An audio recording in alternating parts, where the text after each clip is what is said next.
There's sound now? Okay. Alright, so we had some technical difficulties, so I look like a freaking mime right there, but you know, if you can hear me now, we're here at ISB HBK Houston, 8524 South Braeswood Boulevard, Houston, Texas 77071. We have class Monday and Wednesday from 7 to 10, Friday from 6 to 9 p.m., and then class in the morning on Saturday, 10 a.m. to 2 p.m. If you got any questions, please hit me up on the either cap text, my text. My text is 832-941-2443. All right. Please text only during class. All right. We don't need phones ringing during class. Reminder: if y'all got your phones, put them on silent, vibrate, whatever. All right. Feast of Tabernacles, we got our Feast of Memorial, the Blowing of the Trumpets is coming up the 29th. That's when we'll be celebrating that to keep the unity with the other camps. So you can join us here for that. If you got any donations, please bring those to either the school address. If it's canned goods, cars, clothes, anything we can distribute to the poor that need it. If you got any monetary donations, you can put that in the Wells Fargo account. That's account number 101-580-6167. All right, I'm saying that one more time. It's account number 101-580-6167.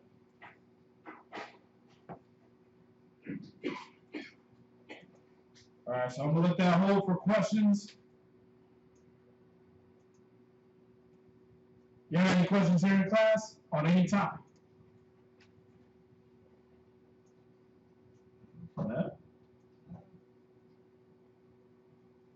Hey, bring it out. If you got it, bring it out.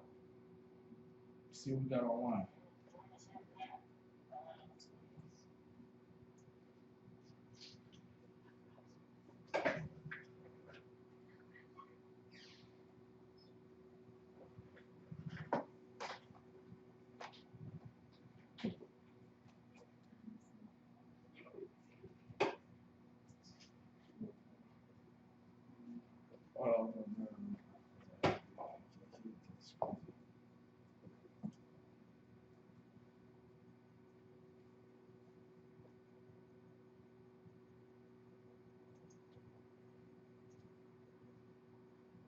Okay, so no questions.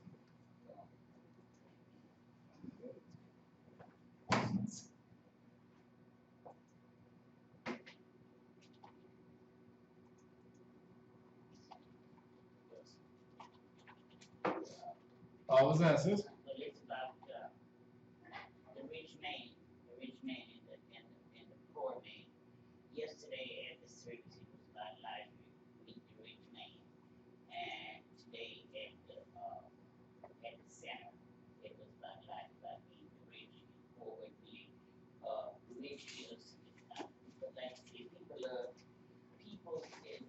of money is evil, but not the money. Right. Remember when Lazarus met the rich man? But Lazarus was dead before he really seen God, see the light. It's called the rich man in Lazarus, and it got what it says, what it means, and what it applies to. But richness don't get you into the kingdom. Right. You rich. No, it's what I break it down when I done it's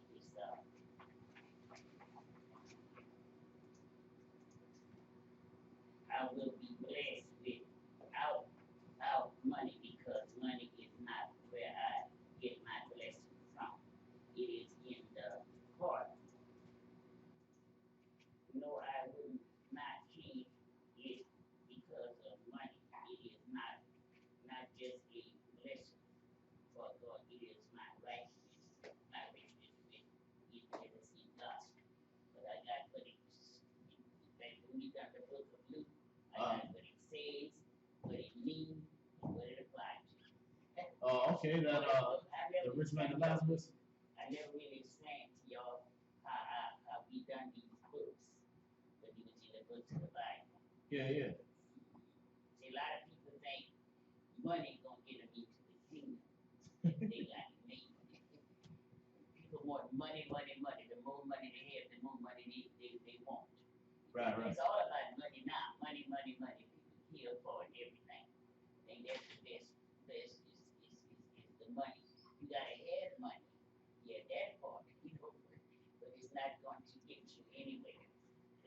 Right, right. Yeah. I mean, it's not wrong with having money, No. but like the scripture does say, it says the love of money is the root of all evil. Yeah. You know, so people wanted to chase that more than they want to study, more than they want to hear the word of the Most High, or abide by the scriptures. Then that's where it becomes a problem. Yeah. But the scriptures do tell you money is a defense, so you're gonna need that. Oh yeah. But having all your care put into it, that's where people go home. Oh.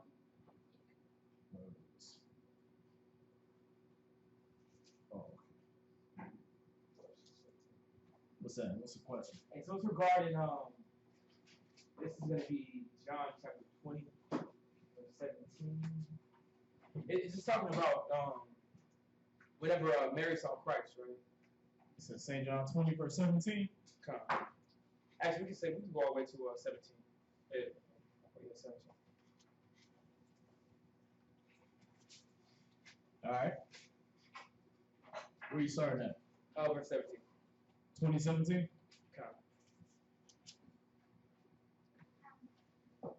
Go ahead and read that. Verse 17, Yahushua said unto her, touch me not, for I am not yet ascended to my Father, but go to my brethren, and say unto them, I ascend unto my Father, and your Father, and to my God, and your God. The question is, obviously, when Yahushua died on the cross, he gave up the ghost. So then, in the scripture, it says that he hasn't yet ascended to the Father, so what happened in between the time, or what exactly is Christ saying? He was still he came back in his body, right? Come.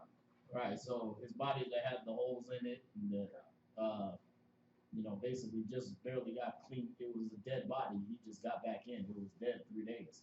Come. You know what I mean? So he just got back in there and came out. So he's like, don't touch me, because you'll be unclean.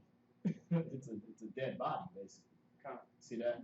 But he's like, I haven't ascended to my Father, because when you ascend to the Father, that's when the Most High, he takes off that corruptible and puts on you incorruptible. Right.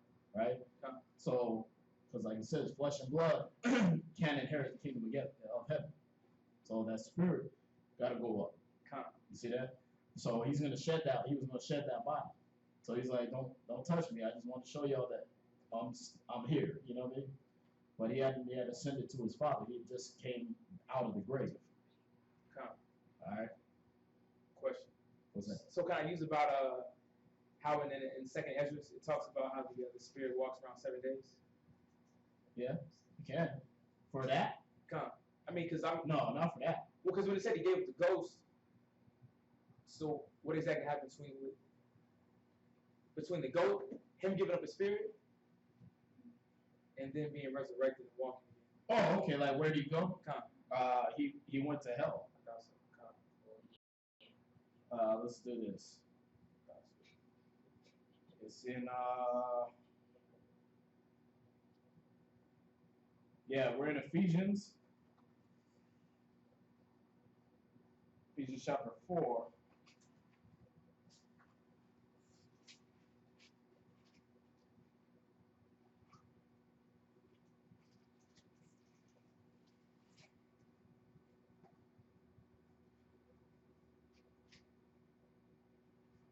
You do Ephesians 4 and 7 real quick.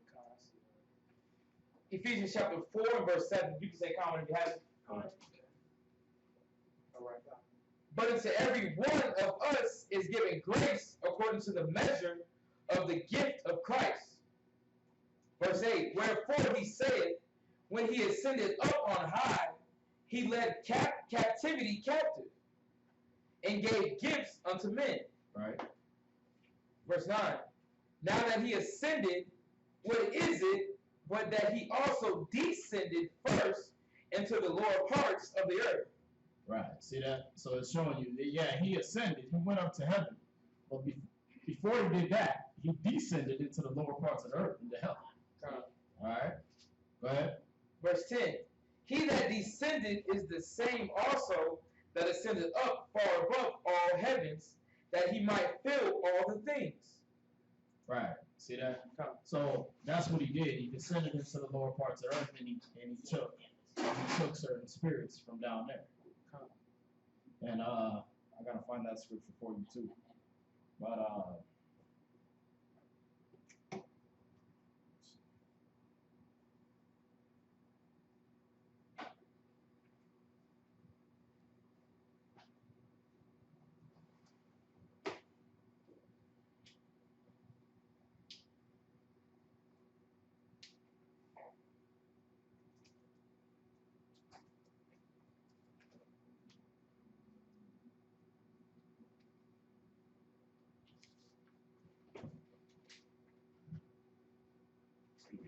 Mhm.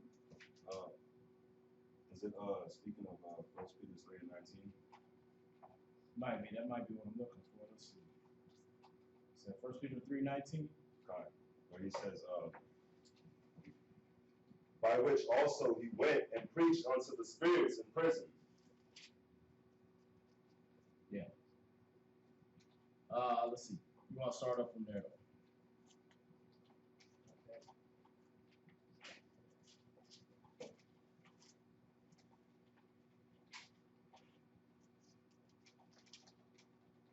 So you have 1 Peter 3. Correct. Verse 19.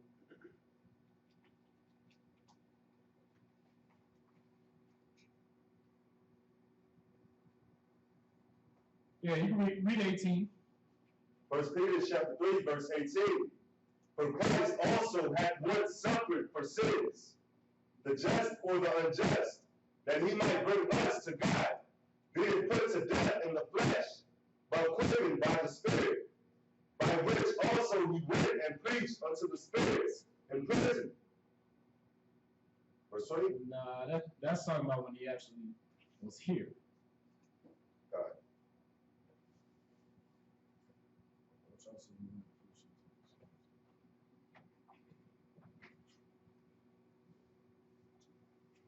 Oh no. Yeah, that's what when he descended into the lower parts of the earth, it said he went and preached to the spirits that were in prison in hell. All right. Yeah, I was looking for something a little more, but I had to find it. I'd have to find that for you. But that's two right there showing you that, yeah, he went and dealt with that.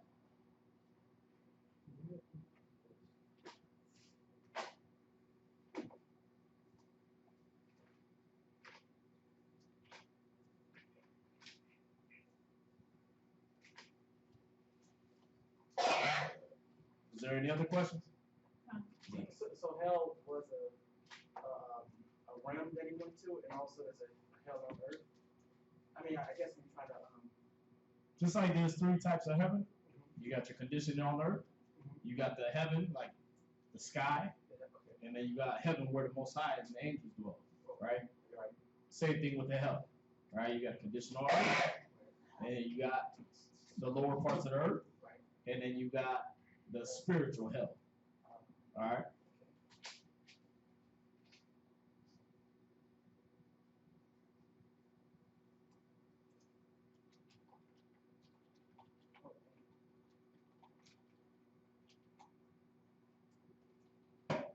What else? Yep. We have a question on that. Yeah, go ahead. It's in Luke chapter 16, verses 19 through 31. Did this parable really happen, or did Christ just use this as an example? Luke chapter 16.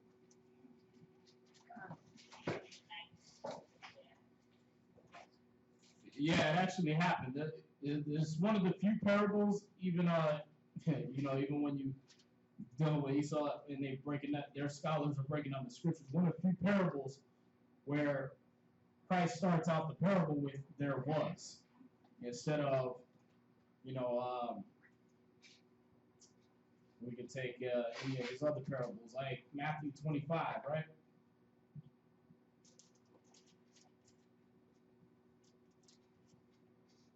Matthew 25, he'll say, "Then shall the kingdom of heaven be likened unto 10 virgins, which took their lamps and went forth to meet the bridegroom." Right? So he'll liken it to something. These are things that have still actually happened. But this is one of the few parables in Luke chapter 16 where Christ begins the parable with "there was." So you understand that he ain't gonna lie and hype you. There was a certain rich man which had a steward, and the same was accused unto him that he had wasted his goods, right? Or when you go down to what verse was it? 19. 19 through 31. Right, 19 through 31. There was a certain rich man which was clothed in purple and fine linen, and fared sumptuously every day. So there actually was this person, unless Christ was lying, which there's no reason for him to do that. It said he did no sin, right? So yeah, this actually happened.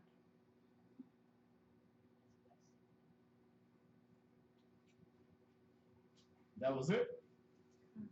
Okay. That was easy.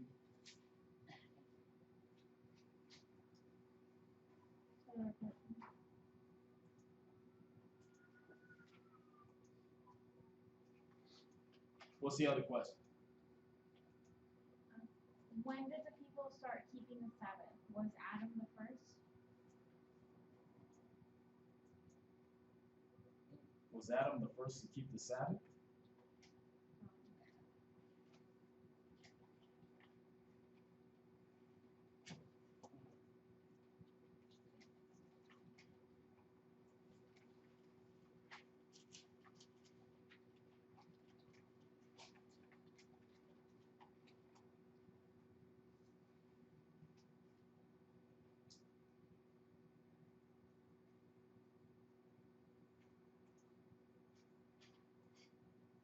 Yeah, more than likely.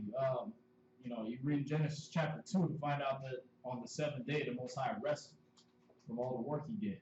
So when he breathed into Adam the breath of life, he breathed in them wisdom, law, statutes, and commandments. So our day from Adam till now is on the seventh day. You do you rest from all your work. All right, it's a Sabbath to the Most High that you're supposed to remember to keep it holy. Now it wasn't put down in stone until Exodus with Moses. All right, but that was again a lot of the law of Moses was to remind the people how we used to live, how we were supposed to live, so that us coming out of Egypt, we could go back and see, okay, this is how our forefathers lived. Y'all see that? This is what Hebrew Israelites do and don't do. Y'all see that? All right. But yeah, before Moses, we don't really see, see them talking about the Sabbath. It's kind of implied after you get to Genesis chapter 2. All right. Was that it?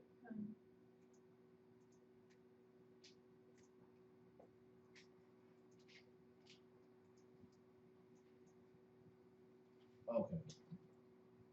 That's cool, because this Revelation breakdown, it takes a long time anyway, so we can get right into it if there ain't no questions.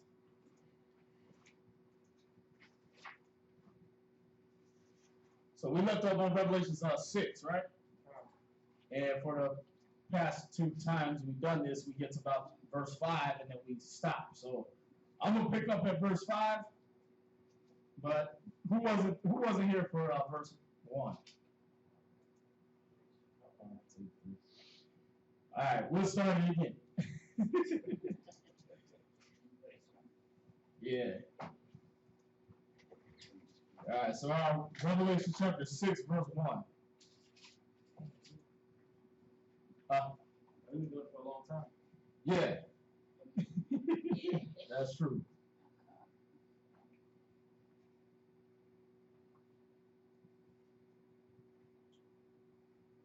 But hey, like I said, that question's kind of cut off sometimes, so that we can breeze through that a little bit and then get right to verse 5.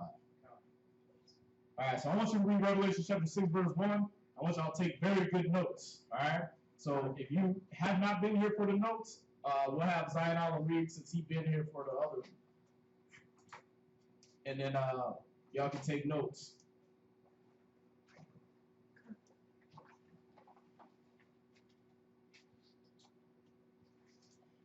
Y'all with me? All right. Revelation 6 and 1. Read that. And I saw when the Lamb opened one of the seals. All right. So who can tell me who the Lamb would be? Yahushua, right? Khan. Okay. So the Lamb represents Yahushua. And the reason we break it down like this is because there's a lot of symbolism in the book of Revelations. And if you watch the History Channel breakdown of Revelations, you're probably going to want to shoot yourself in the face. All right? There's a lot of stupid translation of the symbolism that they're seeing in Revelation. So they put an actual lamb up. And they put an actual horse. And they put an actual, you know what I mean? That's not the symbolism that Revelations is representing. All right? What you're getting out of Revelation is a lot of symbolism that's showing you things that happen not only in our present, but in our past. Not only in the biblical present, but in the biblical past. You understand? And then things that are going to happen in the future, both of our future and the biblical future. When I say biblical future, I mean our past, but the people of the Bible's future. All right? Everybody understand me? All right, let's make it sure. So, read it again. Revelation chapter 6 and verse 1. And I saw when the Lamb opened one of the seals, and I heard, as it were the noise of thunder, one of the four beasts saying, "Come and see." Right, so one of the four beasts. All right, for one, he saw the seals. The seals represent the fulfillment of prophecy. All right, so I want you to write that down. The seals represent the fulfillment of prophecy. I want you to get Daniel chapter 12, verse 4, and Isaiah 8, verse 16. Oh, I thought you had wrote all this down already. No, I had verses, but that's fulfillment prophecy. Oh, you know, breakdown? Okay.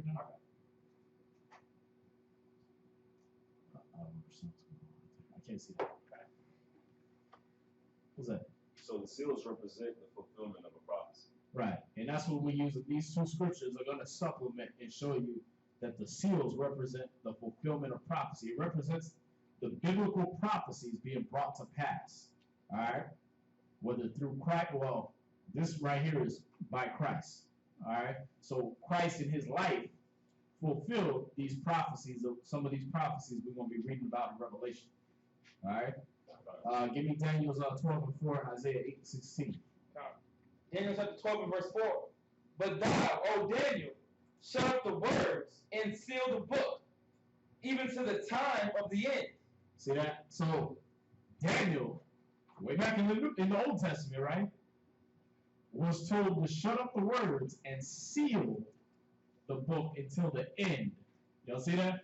So there's a lot of things in this book that our people didn't even understand, even at the time of Daniel.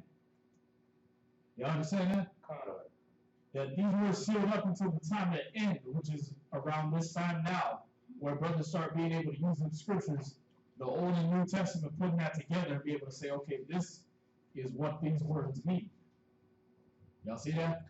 That's why you need the Old and the New Testament to be able to decipher the things that Daniel was being shown. You need a knowledge of world history and world current events to be able to break down the things that Daniel was being shown back then. Y'all see that? Where you at? Second precept. Read that again. Daniel chapter 12 and verse 4. But thou, O Daniel, shut up the words and seal the book, even to the time of the end. So that's why the Pharisees was running around, couldn't understand a lot of things they was reading. That's why you get a lot of these Old Testament Torah-only people. They don't understand the Torah. They don't understand the Old Testament. Why? Because it was shut up and sealed by Daniel the prophet. Those secrets of mysteries weren't given to everybody. You understand? God. We don't? Many shall run to and fro, and knowledge shall be increased. See that? In that time of the end, many's going to run to and fro, and knowledge will be increased. And they said from 1900 to now, it's been the biggest knowledge explosion in the entire history of humankind. You understand? What that means is, from 1900 until now, there hasn't been this big a fountain of information and advances in science and advances in technology as there has been from 1900 to now. All right? Every other time it was like, okay, we're throwing rocks at each other, we're still throwing rocks at each other, we're still throwing rocks at each other. You know what I mean? Then you get to the 1900s, okay, now we're shooting with you know what I mean? We're shooting you with bullets, right? We're shooting you with rocks propelled by an explosion. Now we're advancing a little bit. You see that? 1900s, we're using abacus from 5,000 years ago until 1900. Now all of a sudden we're getting the calculator. Now that we're getting the computer. Now we're getting, you know what I mean? We're getting technology now. You know what I mean? All up until the 1900s, it was, you wanted to talk to somebody, I'm writing you a letter. I'm setting up a smoke signal. I'm coming to your house 100 miles away on a horseback. You know what I mean? Now, I pick up this little phone and I tell you everything that's on my mind, no matter how far away you are. And it's even more advanced in the 80s and 90s where you had to actually, the other person had to accept your call. No, now you can just put into whatever they're doing by texting them. You guys see that? And you're like, ah, damn, now I gotta see your message. You know what I mean? Now I gotta see what's on your mind. I didn't even want to. You know what I mean? You're just intruding into my life now. You know what I mean? But these are the advances in technology and science and everything like that that have happened from the 1900s to now. And that's been the biggest increase in the entire system of world history. All right? So-called. All right? And I'm saying that because that's what Esau will tell you. All right? On a general level, that's how the Bible's going to speak. It's going to speak on general levels. All right? On what is known by you, stereotypes. All right? Because we know that Ecclesiastes tells us there's nothing new under the sun. So all this knowledge explosion, that's just new to Esau. But we already have this stuff. See that? You got radios engraved on walls going back to Solomon's time. Radios and airplanes engraved on the wall. Y'all see that? So that's a knowledge explosion for Esau. All right? For us, we already had all this stuff. It's just recycling again. All right? But at that time, he's saying that Daniel had sealed up the words of his book. It wasn't understood by everybody. Y'all see that? So when Christ came and he opened up the seals, he opened up these seals that Daniel had been instructed to put on the book. Y'all see that? The secrets Daniel was getting, the secrets that Ezra was getting, the secrets Moses was getting, right? When you read Wisdom of Solomon, chapter 7, it tells you that Moses was told these things you're going to tell them, and these things you'll hide. So the book was sealed up by Moses. The book, the understanding. The book was sealed up by Ezra. When he told Ezra, he said, listen, some of these things you're going to tell, some of these things you're not going to tell. Y'all see that? At Daniel's time, he told him the same thing. Some of these things you're going to say, some you're not going to say. Y'all see that? At John the Revelator's time, when we're reading the Revelations, he was told, seal up the book. See that? You're not going to tell what this means. Y'all see that? So what we're reading in Revelations is now codified. All right? And the seals are being broken by the scriptures, by Christ. What Christ explained to us. The things, the words that came out of his mouth as he walked the earth. The examples we have, and everything going from Christ's time to the apostles that you read about in the other books of the New Testament, is decoding what was hidden in the Old Testament. It's decoding all those future prophecies that were supposed to be sealed up. Y'all see that? So as Christ is walking the earth, that's when the seals started to be popped off. He started giving the expanding of those secrets. Y'all see that? All right, so read Isaiah 8, verse 16. Isaiah chapter 8 and verse 16. Bind up the testimony, seal the law among my disciples. Do what? Bind up the testimony. So he said, bind up the testimony. Meaning seal it up, wrap it up, lock it down, right? Bind up the testimony, seal what? Seal the law among my disciples. See that? The law was sealed up, except for among the disciples. Anybody that wanted to truly follow the Most High in Christ, they understood what the law was talking about. Y'all see that? Anybody that was a disciple, a person that wanted to be disciplined in the ways of the Most High, the law was only unsealed for them. Y'all see that? Let's see. Go to King of St. John. Let me see.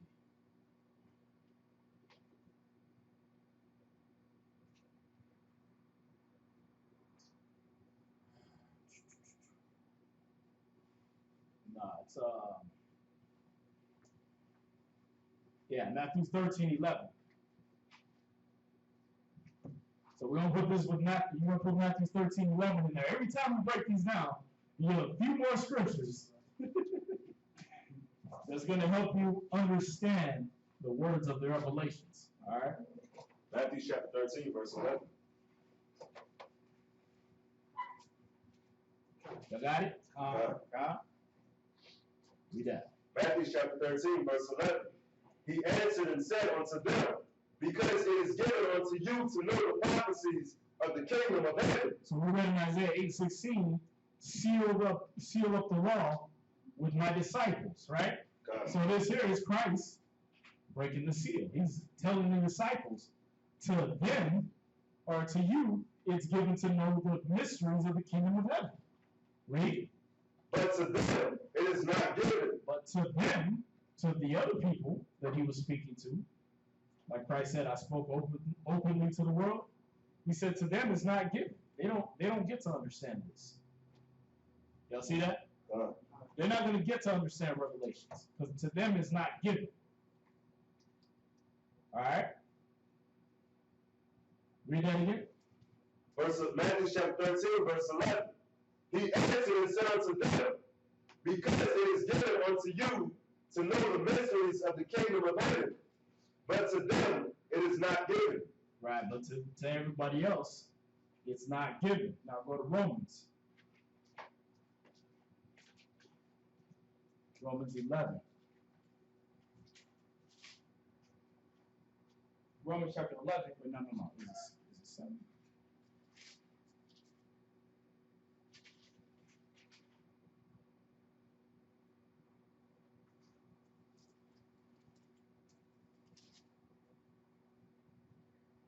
I think it's 7. 7 or 1, 7 1. But then another one. No, it's 4. What does it say at 4? Wherefore, my brethren, ye also are convinced of the Lord. Let me get there with y'all, bro. I'm sorry.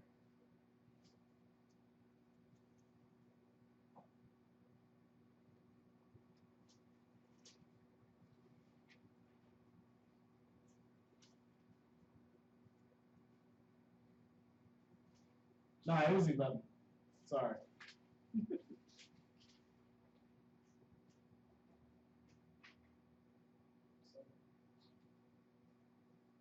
Yeah, it's 11 and 7. My fault. Romans chapter 11 verse 7. What then? Israel hath not obtained that which he seeketh for, but the election hath obtained it, and the rest were blinded. Y'all see that? So Israel didn't obtain the knowledge of these scriptures. A lot of Israel didn't obtain what they sought for. A lot of them, they're even coming to truth. They don't obtain what they sought for because the Most High got a certain elect that are able to decode these scriptures because they're going to use the scriptures instead of their own opinion. Y'all see that? So the elect have obtained it, but the rest of it get blinded. The elect get to say, oh, okay, this goes with that scripture, this scripture, that scripture. But the rest are like, nah, you got to be on the Sabbath. You ain't supposed to do nothing. Okay, you're not one that got the understanding of the law broken down for you. Y'all see that? It was sealed up from you, and it was only opened up to the disciples. That's what we read in Isaiah 8:16. All right, so I want you to read Isaiah 8:16 again. Isaiah chapter 8 and verse 16. Bind up the testimony, seal the law among my disciples. See that? So he said, bind up the testimony. Bind it up. Seal that up. You're going to seal the law among the disciples. The disciples are going to be the one that have the seals to the law. Christ was going to have the seal to the law and be able to unbind that seal. Y'all see that? So when we go back, we're going back to Revelations now, 6, verse 1.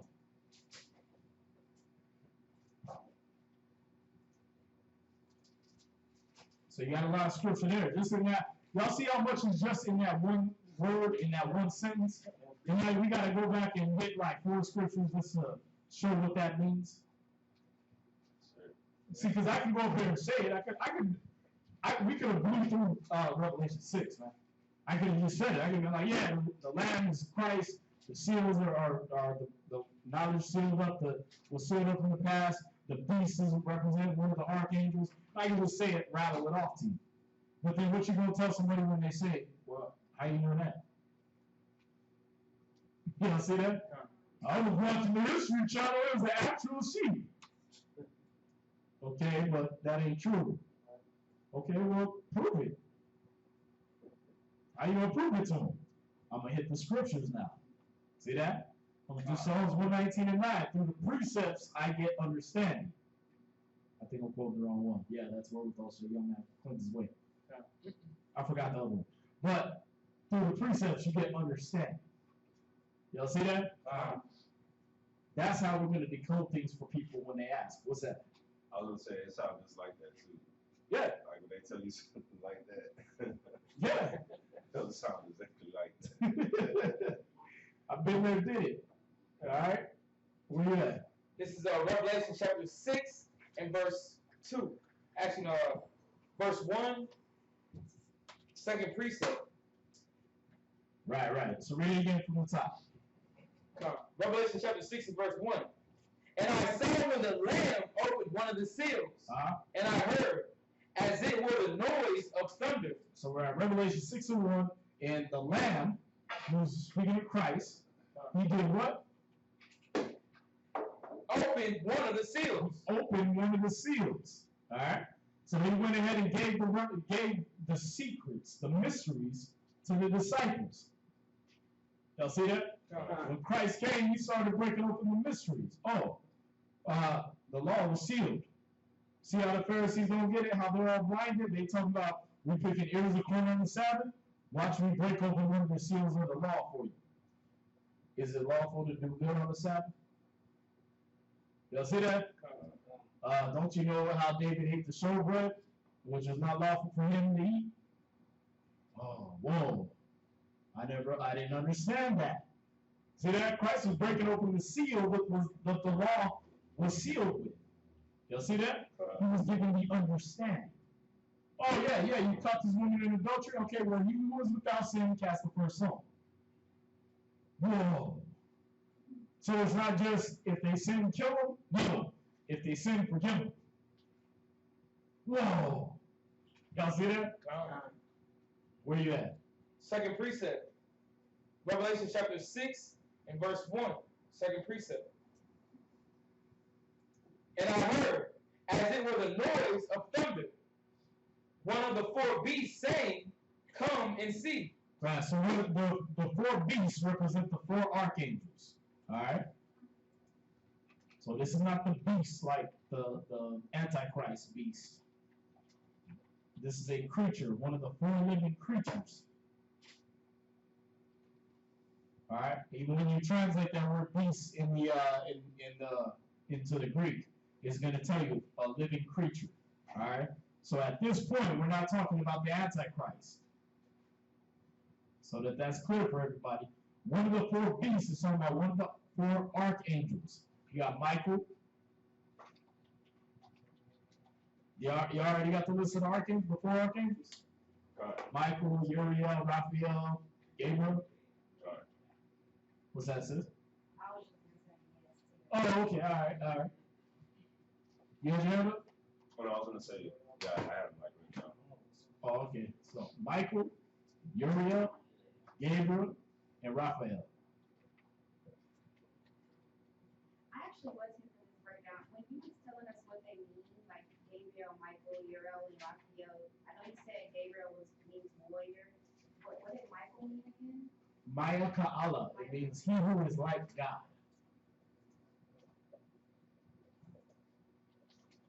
Maya Ka'ala. That's how you pronounce it in Hebrew. Maya Ka'ala means he who is like God. So each one means something. Yeah. Every Hebrew word and name means something. See that? My name Taha wa Maya means deep water. Gabriel, Gabar Ya'ala, is a warrior of God.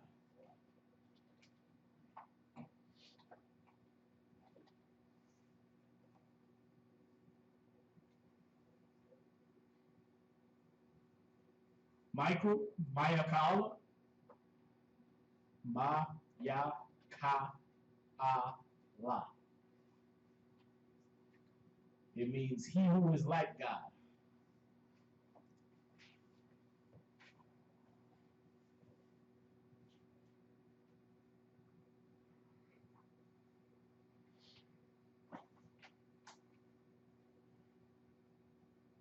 Then you got Raphael or Rapaya'ala.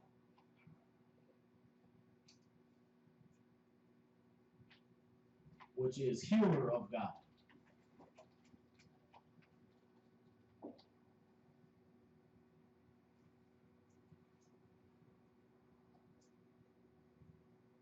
And last you got Uriel, which is a war, Ya'ala, light of God.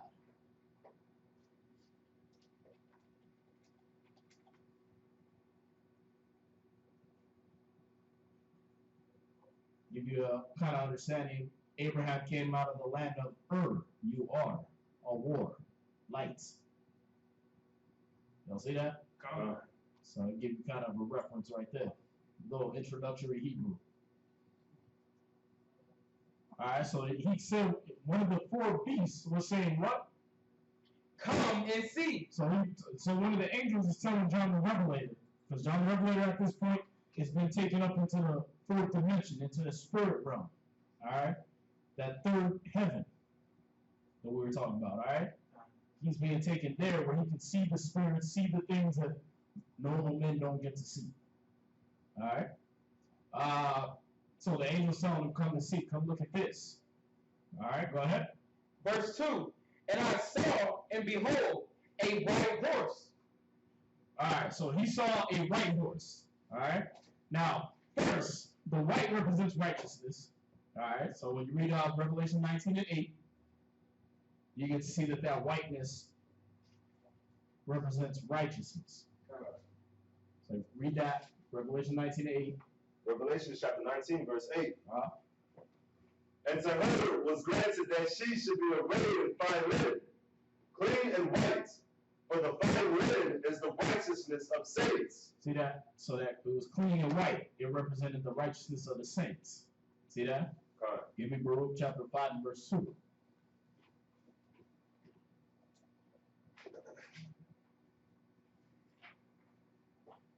In your apocrypha, Baruch chapter 5 verse 2. Baruch chapter 5 verse 2. Let everybody get it. Hey, let me know if anything pops up online that I gotta address. Right? Y'all got it? Baruch chapter 5 verse 2. Cast about thee a double garment of the righteousness which cometh from God, and set a diadem on thine head of the glory of the everlasting. For God will show thy brightness unto every country under heaven. For thy name shall be called of God forever, the peace of righteousness, and the glory of God's worship. Arise, O Jerusalem. Can you read verse 2? Just read the suit. Yeah. Baruch chapter 5, verse 2. Cast upon thee a double garment of the righteousness which cometh from God. See that? So that white garment represents the righteousness that comes from the Most High. Y'all got that? Matthew 22, verse 8 through 13.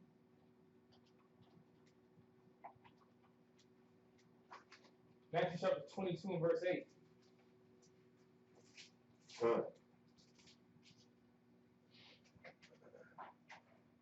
If you can say comment if you have it. Then saith he to his servants, the wedding is ready, but they which were bidden were not worthy. You got it? Go ahead. This is Matthew chapter 22 and verse 8.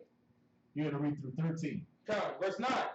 Go ye therefore into the highways, and as many as ye shall find, bid to the marriage.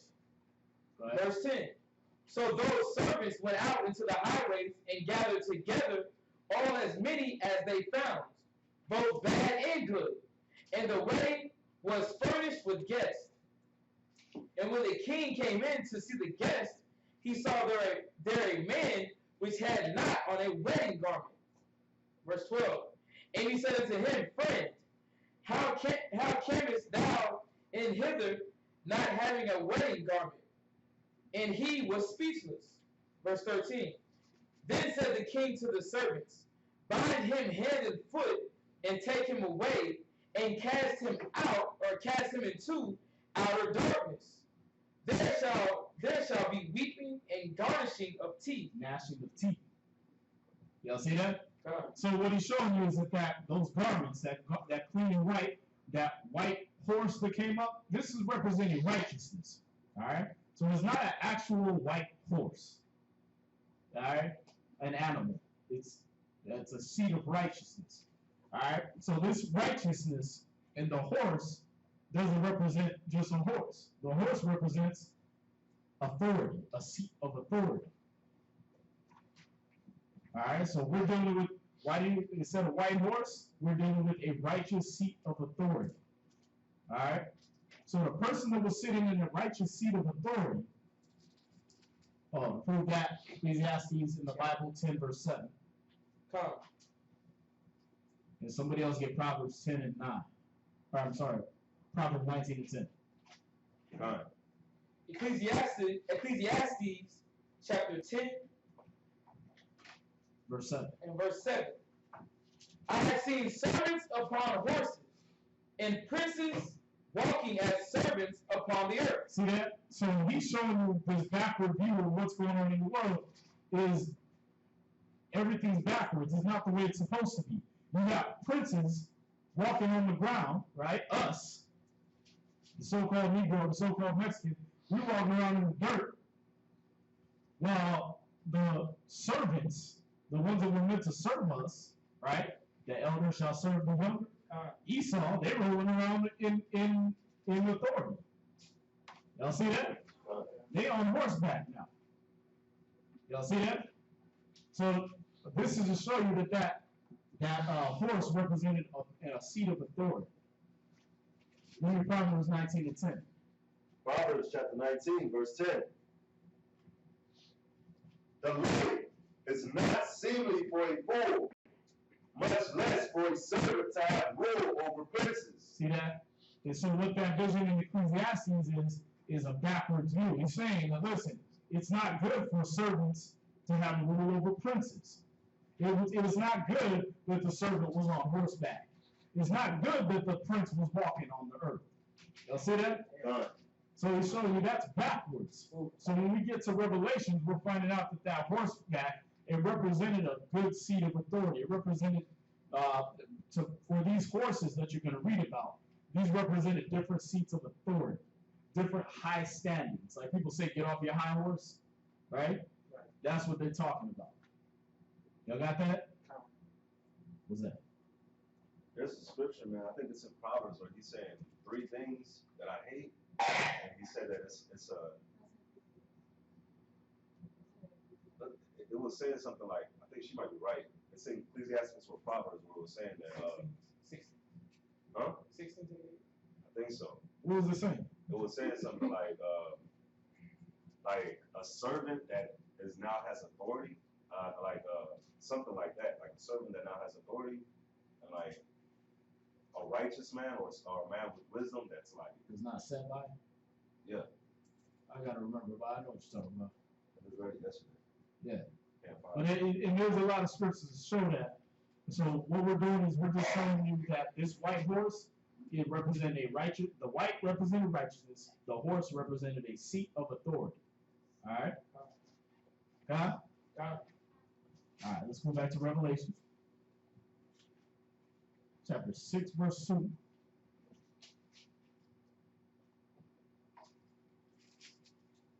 Revelation chapter 6 and verse 2, second precept.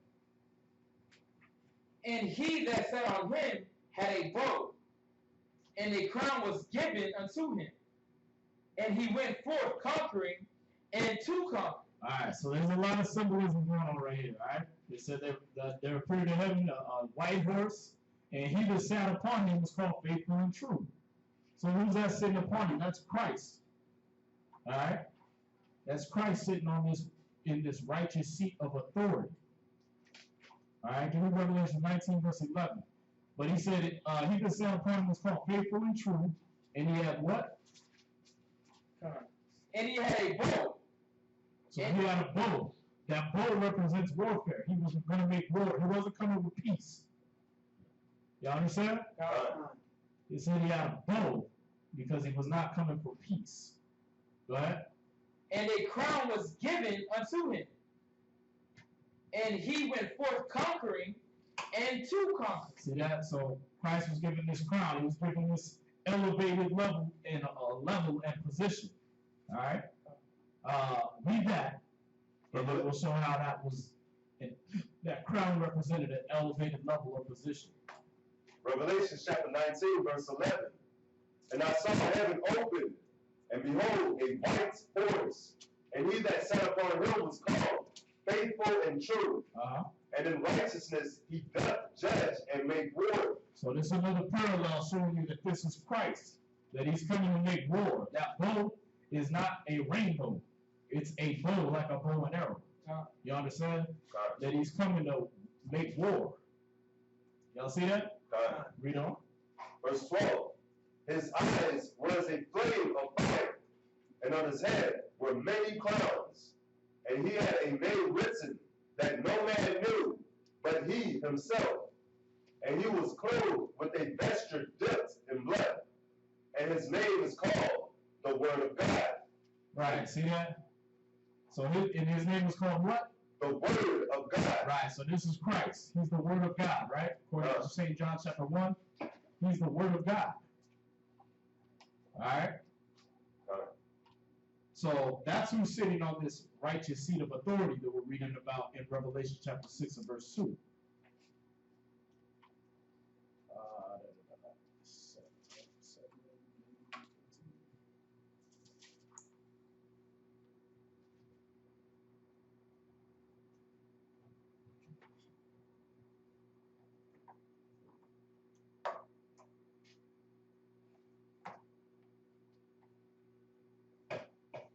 All right, so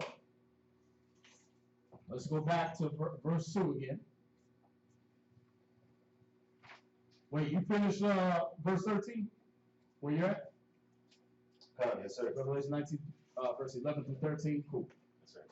6 verse 2. Read that again. And I saw, and behold, a white horse, and he that sat on him had a bow, and a crown was given unto him. And he went forth conquering and to conquer. Right. Now, see, it said a bow was given to him, and he went forth conquering and to conquer, right? Wait, read that again. Read that verse 2 again. Revelation chapter 6 and verse 2. I think I missed something. And I saw, and behold, a white horse, and he that sat on him had a bow, and a crown was given unto him. Right, so when it says that crown was given to him, all right, that's talking about that elevated state of authority. He was given a crown. Like he was basically crowned king. You understand? Yeah. Read Daniel chapter 7, verse 13 real quick. Daniel chapter 7 and verse 13. Mm-hmm. I saw the night visions, and behold, one like the Son of Man came with the clouds of heaven, and came to the Ancient of Days. So y'all know who the Son of Man is, right? Go ahead. So that's Christ. The Son of Man is Christ, right? Go ahead. And they brought him near before him. And they brought him before the Most High. So this is the scripture we use to show that the Most High and Christ are two separate entities. All right? Ain't no Trinity. Ain't no God came down and became and turned himself into Christ and did all that. Nah, they're two separate entities. Christ is the Son of God. All right? And here we're seeing that the clouds brought Christ, the chariots are bringing Christ to the Most High. Go ahead. Verse 14. And there was given him dominion and glory and a kingdom. See that? So that's what that crown represents. All right? Go ahead. That all people, nations, and languages should serve him. His dominion is an everlasting dominion, which shall not pass away, and his kingdom that which shall not be destroyed. Right. See that? So, you know, you got people that say, oh, yeah, Christ ain't in the Old Testament. Yeah, he is. It's right there. Y'all see that? So let's go back. So now we got a clear understanding of who the Lamb was, right? That was Christ. What about the seals? What's that about? It represents the fulfillment of the prophecies. Y'all see that? Why? Because when Christ was fulfilling those prophecies, man, that's what Isaiah was talking about. Oh, this is what Jeremiah was talking about. Oh, this must be the man Daniel was talking about in Daniel 7 and 13. Y'all see that? The Son of Man that was brought to him in the kingdom and dominion is that man. Because that's what they were saying every time he would heal somebody or when he calmed the wind and the waves down, they said, who is this man that even the wind and the waves obey him? This is the man you read about in Daniel. Y'all see that? That he had dominion over everything that was given to him at the time of Daniel. Y'all see that? Go ahead. Verse 15. I, Daniel, was grieved. No. Let's go back to Revelation 6. So in the beast, what did that represent? Huh? That represents one of the four archangels, right? God. All right. So what did the whiteness of that horse represent? Righteousness. Righteousness. Good. And the horse, what did that represent? A seat of authority. Y'all see that? God. If you weren't here for it, you write them down. This is already on YouTube, though. The classes that say Revelation 6, and we're doing the same thing. All right. So I'm trying to breeze through this kind of quickly, but we're adding to it now. And then he was sat upon him. Who was that sat on the horse? That's Christ, right? God. Who was called faith. And he came with he had a crown, right? God. And so we just found out what the crown represented was him, right? And it said he had to conquer. So this is a future prophecy of what Christ is going to do. He's not going to peace, with sunshine and rainbows and flowers for everybody. He's not going to sit down with the president and the ambassadors of foreign nations and sing Kumbaya and everybody be gay together. You understand? God. He's coming down to slaughter. He's coming down to make war. Go to Isaiah 45 and verse 33. Or 23, sorry. God. Isaiah chapter 45, verse 23. Let me know when y'all got it.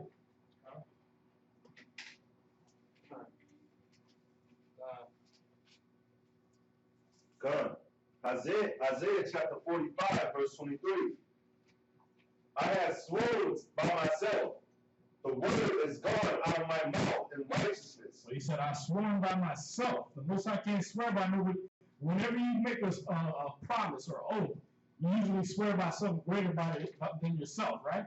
Yeah, I put that on my mama, right? I put that on God, right? Well, who the Most High gonna swear by? So he said, I swear by myself. All right, I put that on me. All right, go ahead. That's great. Yeah, God.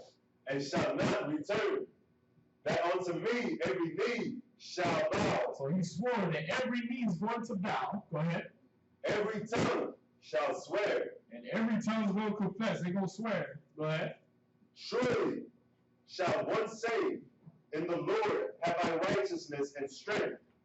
Even to him shall men come, and all that are incensed against him shall be ashamed. In the Lord shall all the seed of Israel be justified and shall glory. Right, so where he says that, Isaiah 45:23, I sworn by myself, the word is gone out of my mouth in righteousness. Who's the word? Yahushua, right? So the word came from the Most High in righteousness. This is what we're seeing depicted in Revelation chapter 6 and 2. All right, where Christ is coming in righteousness. It said, it shall and shall not return, that unto me every knee shall bow, and every tongue shall swear. So everyone's going to bow down when Christ comes. Y'all see that?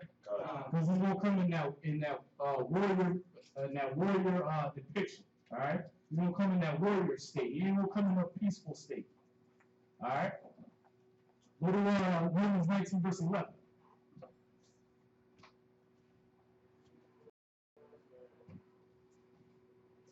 Romans chapter 19 verse 11. Romans 19 verse 11. 14. Sorry. Romans chapter 14 verse 11.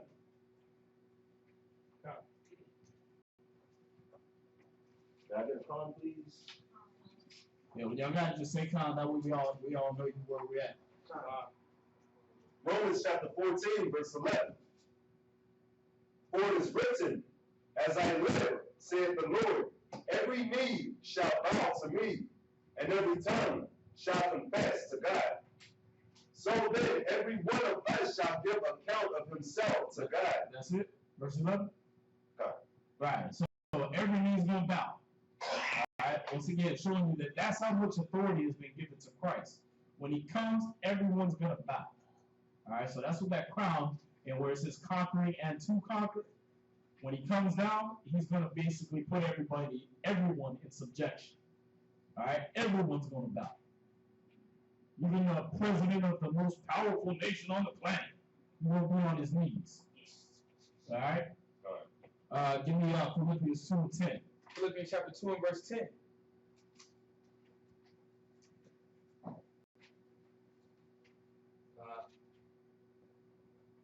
Philippians chapter 2 verse 10. Huh?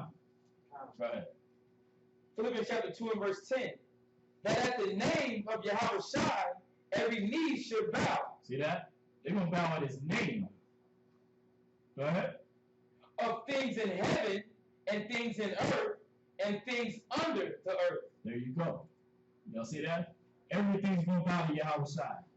Why? Because he's going to be coming in the name of his Father.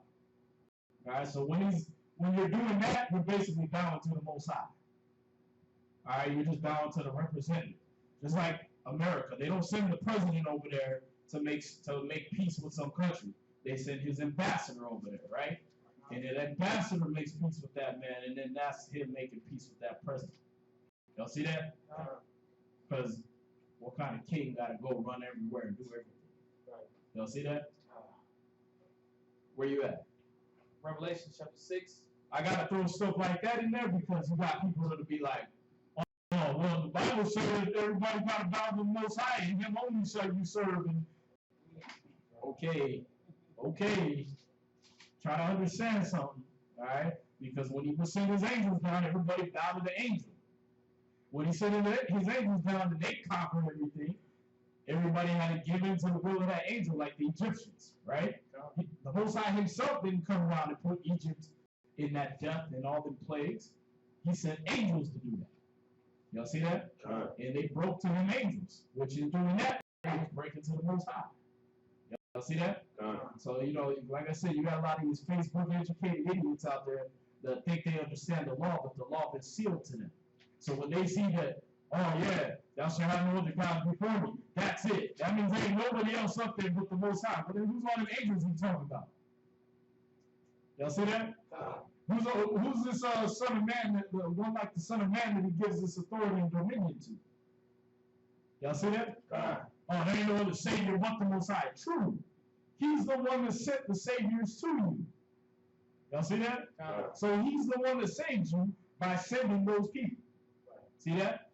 Like somebody in prisoner of war, he gets rescued by Rambo, right? And he comes back. He shakes the president's hand, right? Thank you for sending Rambo to come get me. Y'all see that? The president didn't do nothing but send out the order. Y'all see that?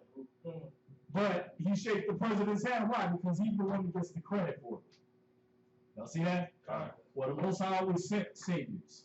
He sent Joshua. He sent Moses. He sent all these men. Samson, Deborah. He sent all these people, right? To deliver us as saviors. So it ain't just him up there sitting there by himself doing a whole bunch of work. You understand? He made servants. He made saviors for us that are men, that are angels, that is Christ. Y'all see that? It ain't nothing bigger than those, so the Most High ain't got to step in by himself. Y'all see that? Yeah, exactly. So like it says in Amos 3:7, surely the Most High will do nothing. Y'all see that? But he reveals his secrets to his servants, the prophets. So when somebody tell you, hey, listen, you need to stop doing that, you ain't God. Careful. It's a fearful thing that falls into the hands of God. Y'all see that? That's why he sends his servants, the prophets, to reveal to you what he wants you to do. Y'all see that? Where you at? This is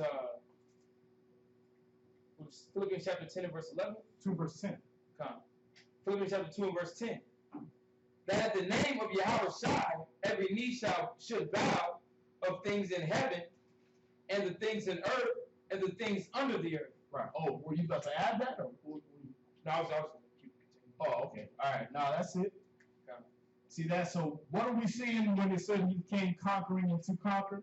Is that when Christ comes, he's the one that's going to be in that righteous seat of authority. He's the one that's going to have that dominion, that crown. Y'all see that? And when he comes with that bow, it's not a rainbow. Y'all see that? He's coming to make everybody bow down, or else I'm going to war with you. Simple as that. Bow or die. He will come just like the Jesuit priests came to the Mayans and the Incas and the Toltecs. He's going to come just like Christopher Columbus came to the Carib Indians. He's going to come just like all those conquistadors came to our people. You understand? It's either you bow or you die. You're going to come just like Islam comes to every damn nation on the planet, right? You either be Islam or you get your head chopped off. That's how Christ will come. There ain't going to be no in between. See that? It ain't going to be no, oh yeah, it's okay. Come as you are, stay as you are. Nah. Oh, you was a faggot? You going to stop? No? Okay, you're going to get your head chopped off. There's not going to be an in between. All right? So let's get back. It's a lot of stuff. Look. I was looking at Wisdom of Solomon 18, how you leap out of heaven. Right. Almighty word leap from heaven.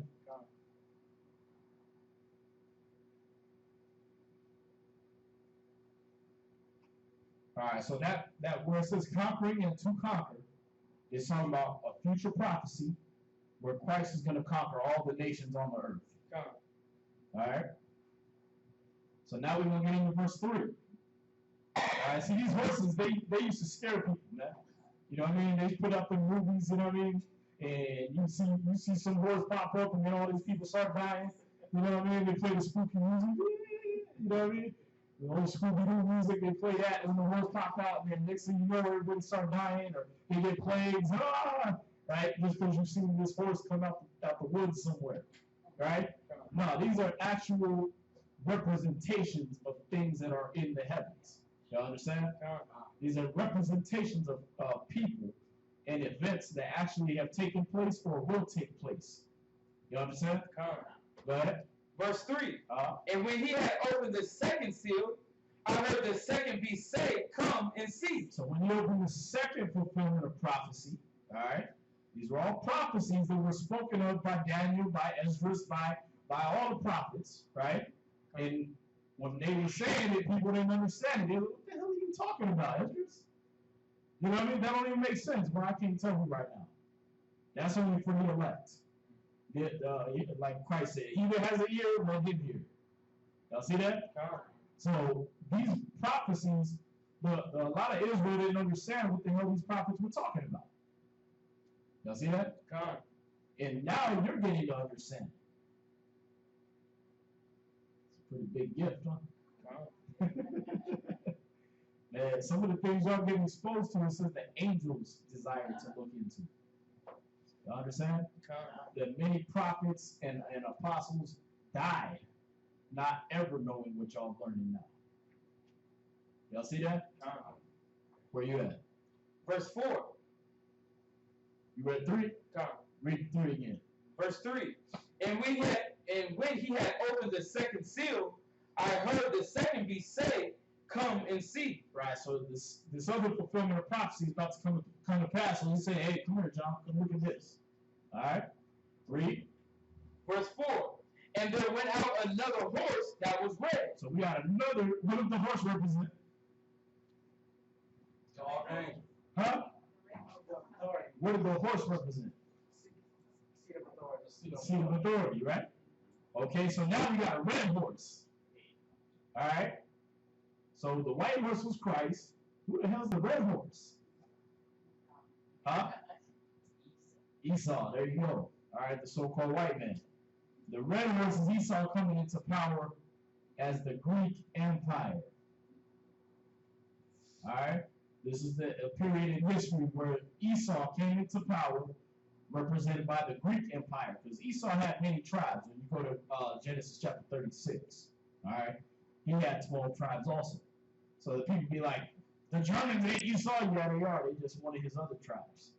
Oh, the British, how they gonna be Esau? Well, because they wanted the tribes. See that? Just like how's these Mexicans gonna be Israel? Because they wanted the tribes. How's the Benjamites? How's the Jamaicans gonna be one of Esau or one of Israel? Because they wanted the tribes. Y'all see that? So Esau, one of his tribes, the Greek Empire, they're coming into power. That happened in 333 BC.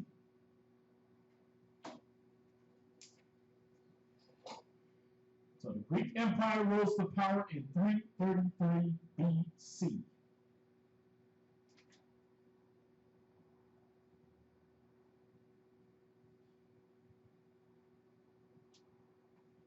So this red horse represents Esau coming into power as the Greek Empire. Now we're going to go to Genesis chapter 25, verse 25, and show why this horse was red, why the person in this seat of authority was red. Genesis chapter 25, verse 25. Genesis chapter 25, verse 25.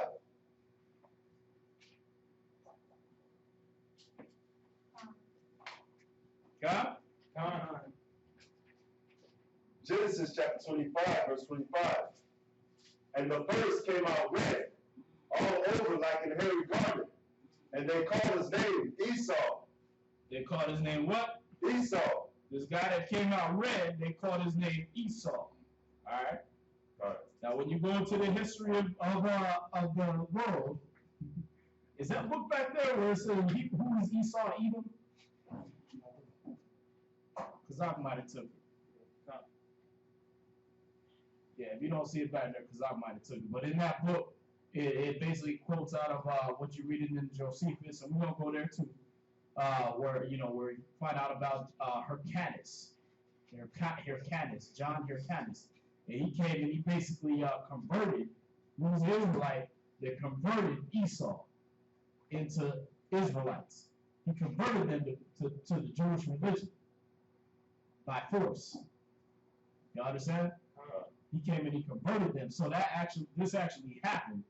That some of these people became converts. But it tells you in that book that Esau was known as the Roman Empire. One of the names of Esau became the Roman Empire. All right. So here we're finding out that this is Esau as the Greek Empire. All right.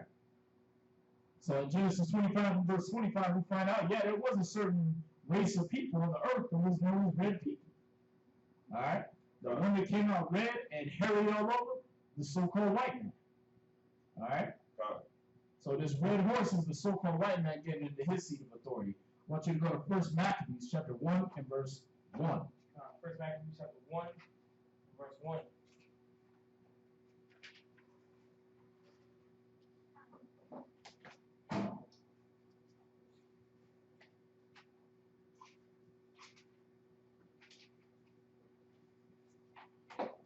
So we're in 1 Maccabees chapter 1 verse 1 in your pocket. Page 113.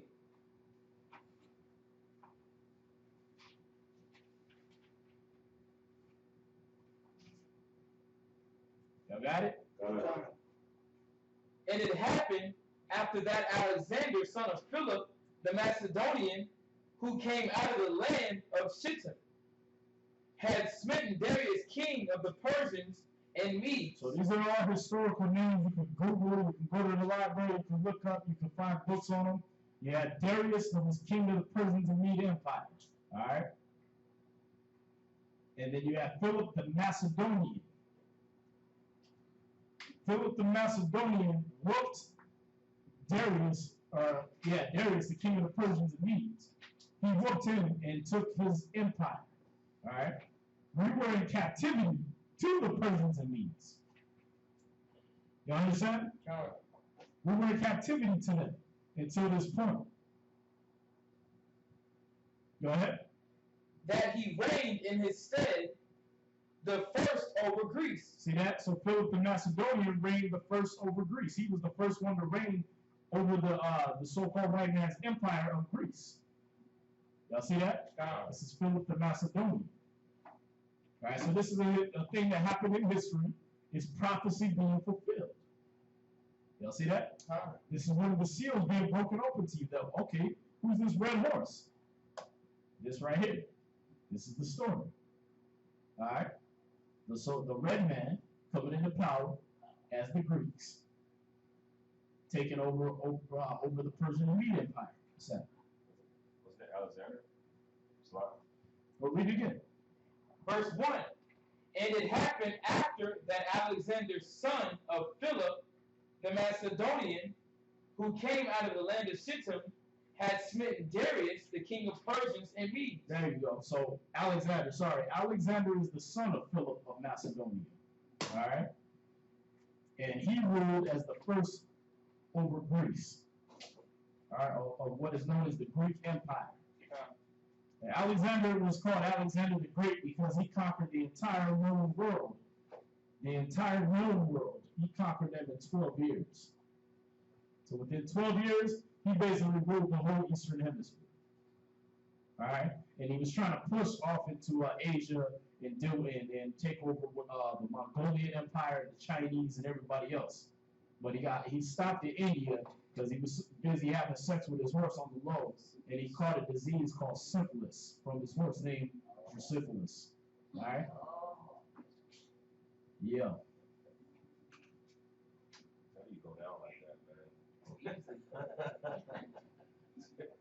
You used to go over the whole world and you go down like that. That's what he said in Job 30, man. Job 30 and verse 1. He said, I wouldn't let this man sleep with the dogs in my flock. Yeah. He's a beast like that. They doing that? Lay down with dogs, you get fleas, right? Yeah. You lay down with your syphilis, you get syphilis. All right? Well, yeah. Well, verse 2. This is 1 Maccabees chapter 1 and verse 2. Go ahead. And made many wars, and won many strongholds, and slew the kings of the earth. Verse 3. And went through to the ends of the earth, and took spoils of many nations, insomuch that the earth was quiet before him. Whereupon he was exalted, and his heart was lifted up. You got to read it verse 8. Verse 4. And he gathered a mighty strong host, and ruled over countries, and nations, and kings, who became tributaries unto him. And after these things he fell sick, and perceived that he should die. Verse Right, 6. he fell sick. Go ahead. Verse 6. Wherefore he called his servants, such as were honorable, and had been brought up with him from his youth, and parted his kingdom among them, while he was yet alive. So Alexander resigned 12 years and then died. Now, Alexander reigned 12 years, and then he died. All right? Where you at? Verse 8. Huh? And his servants bare rule every one in his place. Right, so we're going to stop there, because we're going to come back to that. All right? Let's go back to Revelation chapter 6 and verse 4. Read that again. Revelation chapter 6 and verse 4. And there went out another horse that was red, and power was given to him that sat thereon to take peace from the earth. Right, see that? So this red horse, the so-called white man coming into power, power was given him to take peace from the earth. And that's what you just read in 1 Maccabees 1 verse 1 through 8. Is you found out that he subdued many kings, took many kingdoms, right? He took peace from the earth. All right? Now, we're going to go back to that Maccabees and read verse 9 to show how they took peace from the earth. All right? First Maccabees chapter 1 and verse 9. So when that red horse came, this is Esau coming into power as the Greek Empire. All right? And now we're going to define how they took peace from the earth. Read First Maccabees chapter 1 verse 9. And after his death, they all put crowns. After whose death? Class? Alexander the Great. There you go. After Alexander the Great died, these generals that he gave his power to, these 4 generals, right? Right? Put crowns upon themselves. They all each put crowns on themselves. They were like, I'm a king, I'm the king, I'm the king, right? And they started like, wait a minute, you can't all be the king. Okay, well, we're gonna part it out. I'm gonna be king over this nation, you're gonna be king over that, you're gonna be king over this, and I'll be king over this. Y'all see that? This is how he parted the land. So did their sons after them many years, and evils were multiplied in the earth. Y'all see that?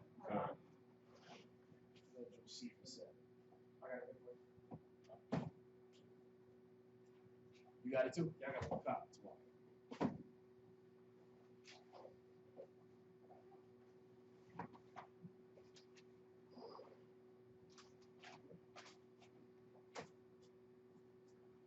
It said evils were what? Multiplied in the earth. See that? So that's how they took the peace. They took the peace by all this evil being multiplied in the earth. Y'all see that? And that's talking about, we talking about the explosion in mainstream and the mainstreaming and popularizing of things like sodomy, bestiality, homosexuality, all right, snuff type, porn film type stuff, all right. This is where this started coming into a big mainstream thing, all right. Not saying it wasn't there, it was there before, but the Greeks were the ones that make it popular, make it like, if you ain't doing this, you're not hot. You see that? Look, we done conquered all the world, we did it by doing this. We did it by having butt sex with little kids and doing all this stuff like that. That's how people gonna look at America. They were like, damn, we don't become pedophiles, we will be the superpower on the earth like them. You see that? They were like, yeah, we want to be down, oh, we gotta be gay. Oh, okay. Y'all see that? So these men increased the evils in the earth as they took over. They made all the things that Alexander the Great was down with, they made it popular. They kept it rolling in their kingdom. All right? So you finish verse 9? All right, give me Job chapter 9 and verse 24. And we're going to see this is all biblical prophecy. So when Job was sitting there like, the earth is given into the hand of the wicked, you know niggas was sitting around like, what? No, it ain't. Because the righteous was ruling the earth. You understand? Job, remember, he was greater than all the men of the east. He was one of the kings. Y'all see that? There'll be another tribe of Issachar. that made him a prince, a king instantly, descended from royal blood. Him being greater than all the men of the east, that means he was greater than Abraham. Y'all see that? And Abraham was a king. Abraham's great-great-great-great-grandfather, the king of Mesopotamia, Eber. Y'all see that? We are descended from kings. So the righteous ruled the earth up until this point. Y'all see that? Up until Alexander the Great and the Babylonians and all this stuff, when all these empires started being able to rule over us, because we lost our position, right? After Solomon, man, it just all went downhill from there. Y'all see that? But up until then, the righteous ruled the earth. So when Job was sitting there way before Solomon, talking about the earth is given into the hands of the wicked, you know they was like, what? What's wrong with this dude? What's he talking about? Y'all see that? But this is the fulfillment of that prophecy. Watch, read that. Job chapter 9, verse 24. The earth is given into the hand of the wicked. He covered the faces of the judges thereof. If not, where and who is he? See that? So Job is telling you, the earth is given into the hands of the wicked. He covers the face of the judges thereof. Y'all see that? And if not, well, where and who is he? If it ain't the so-called white man, then who else did? When you go through all the history books, you don't see the Chinese conquer the whole earth. You don't see they grabbed other people's books up and started writing, making Jesus Chinese in their books. You don't see that? You don't find out that the Arabs went around and changed all the pictures of, oh, Buddha ain't Chinese no more, we're going to make him black. He already was black. You don't see that? You don't see none of that going on. But except for when the Greeks, when the Romans, when all these different tribes of the Edomite Empire, or the so-called white man's empire, when they started coming to power, that's when you started seeing, okay, now they're changing the faces of the judges of the earth. See that? And they still do it to this day as America, one of the tribes of Esau, right? What they do? Well, everyone was black. Nah, we're going to put an actor in there and make him pose for the pictures, and history going to see a white man, right? The king of pop is black. Oh, damn, no, we got to give him to the light one, right? And make him white. And then we're going to have a white man play him in the movie. And so when you look back, you go, oh, Michael Jackson was white? Y'all see that? They take all the judges of the earth. Oh, the Bible said Christ was black. No, but we still gonna put up the white man's image. We're gonna put up our images. Y'all see that? So they're the only ones that did it. That's why Job is saying, if not, where and who is he? If it's not these people we're talking about in Revelations, if it's not these people we're reading about in Maccabees, if that ain't that red horse, well, who else is it? Because the red horse was given power to take peace from the earth. Who else has been given power to take peace from the earth? Y'all see that? They're the only ones doing it. Y'all see that? For as much as they try to say, oh, yeah, we're fighting for your freedom over here in Afghanistan, I ain't had one Afghan ever come over here with his little coat and everything, talk about, I'm going to take away your freedom. You in lockdown, nigga. Hey, it never happened. Y'all see that? I have plenty of white cops put me in jail, though. I have plenty of Americans take away my freedom. Y'all see that? But never nobody from no Saudi Arabia, never nobody from no Afghanistan or Iraq or Iran, none of that. No ISIS, none of that. Y'all see that? So they're the only nation on the earth that was given this power to take peace from the earth. Where you at? Job chapter 9, verse 24. Go from there to Proverbs 29 and 2.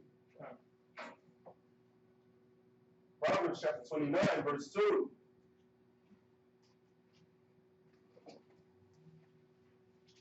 You know y'all got it. Hey, you missed the questions, so ask your question again Wednesday for Monica Brown.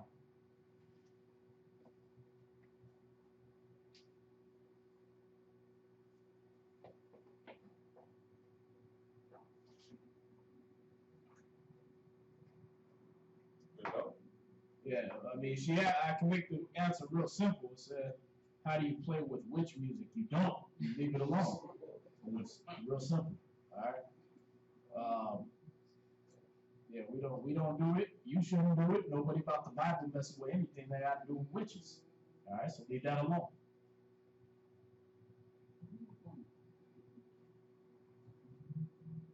All right, where you at?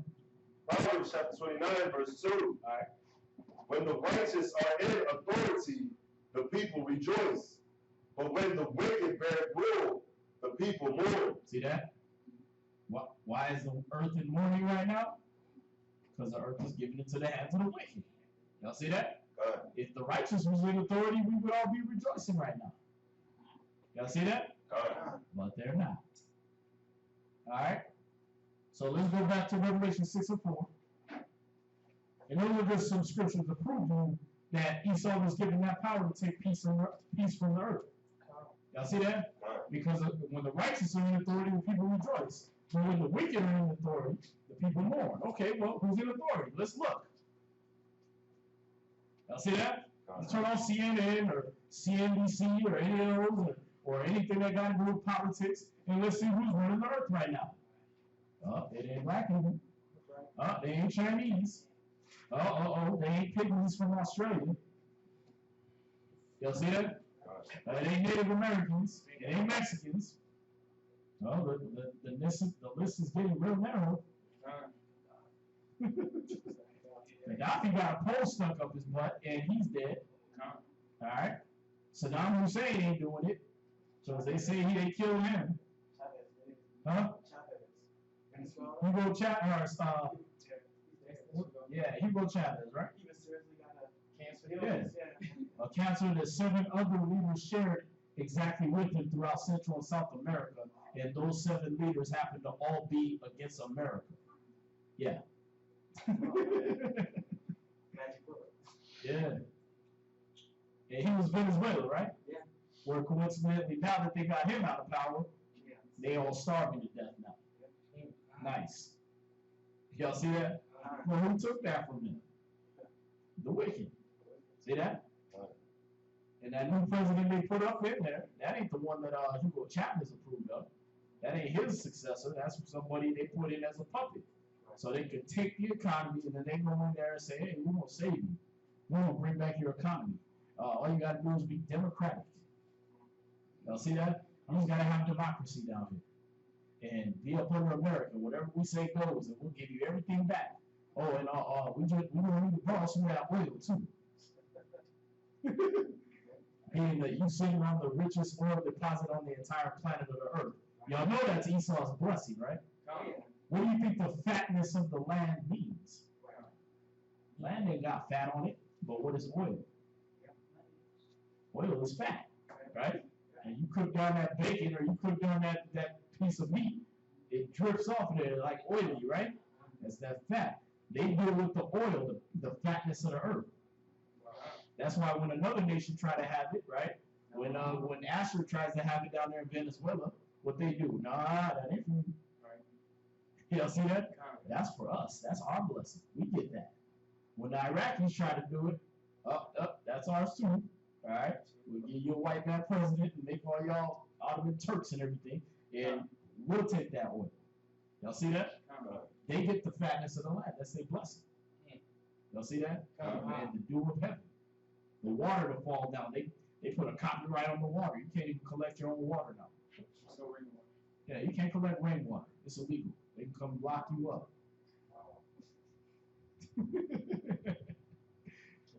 Yeah. Anywhere. All right? If you're in Honduras, if you're trying to collect rainwater, they will tell the government to come in there. They will tell the Honduran government to come in there and shut your ass down. And the Honduran government is corrupt as hell, so if you don't do it, they just kill your ass. There ain't no ticket, ain't no you going to jail, you're just dead. Sure, that's Dr. Sidney. They just killed him. Oh yeah, he slipped and fell in the shower while he was in prison, and then the judge was supposed to let him out of prison because he was only supposed to be there for a week, went on vacation, so he had to be in there a little more time. Now he gone. They said he was laundering money because he would have his cash with him, right, that he would make off his products and everything, and he had to bring it through on a plane. So they said he was basically trafficked. Yeah. They locked him up for that. Dr. Sebi, the guy that cured cancer and AIDS and all this other stuff. Wow. Yeah. Years ago. Yeah. No, this year. He just died this year. Really cured it. Yeah, he's been doing that years ago. But I mean, there was people before him doing it. But every time they mysteriously die on some kind of accident. Like the guy that did it previous to him was named Dr. Arnold Ehretz. He did it back in the 30s. All right, he was curing cancer and all that in the 30s, and he slipped on a new pair of shoes that he bought off the money that he was making from his book, and cracked his head open because a nigga that can cure cancer can't learn how to walk on new shoes. Wow. The old ones. Because the earth, I mean, it was blowing your mind. Just always revert to Job 9:24.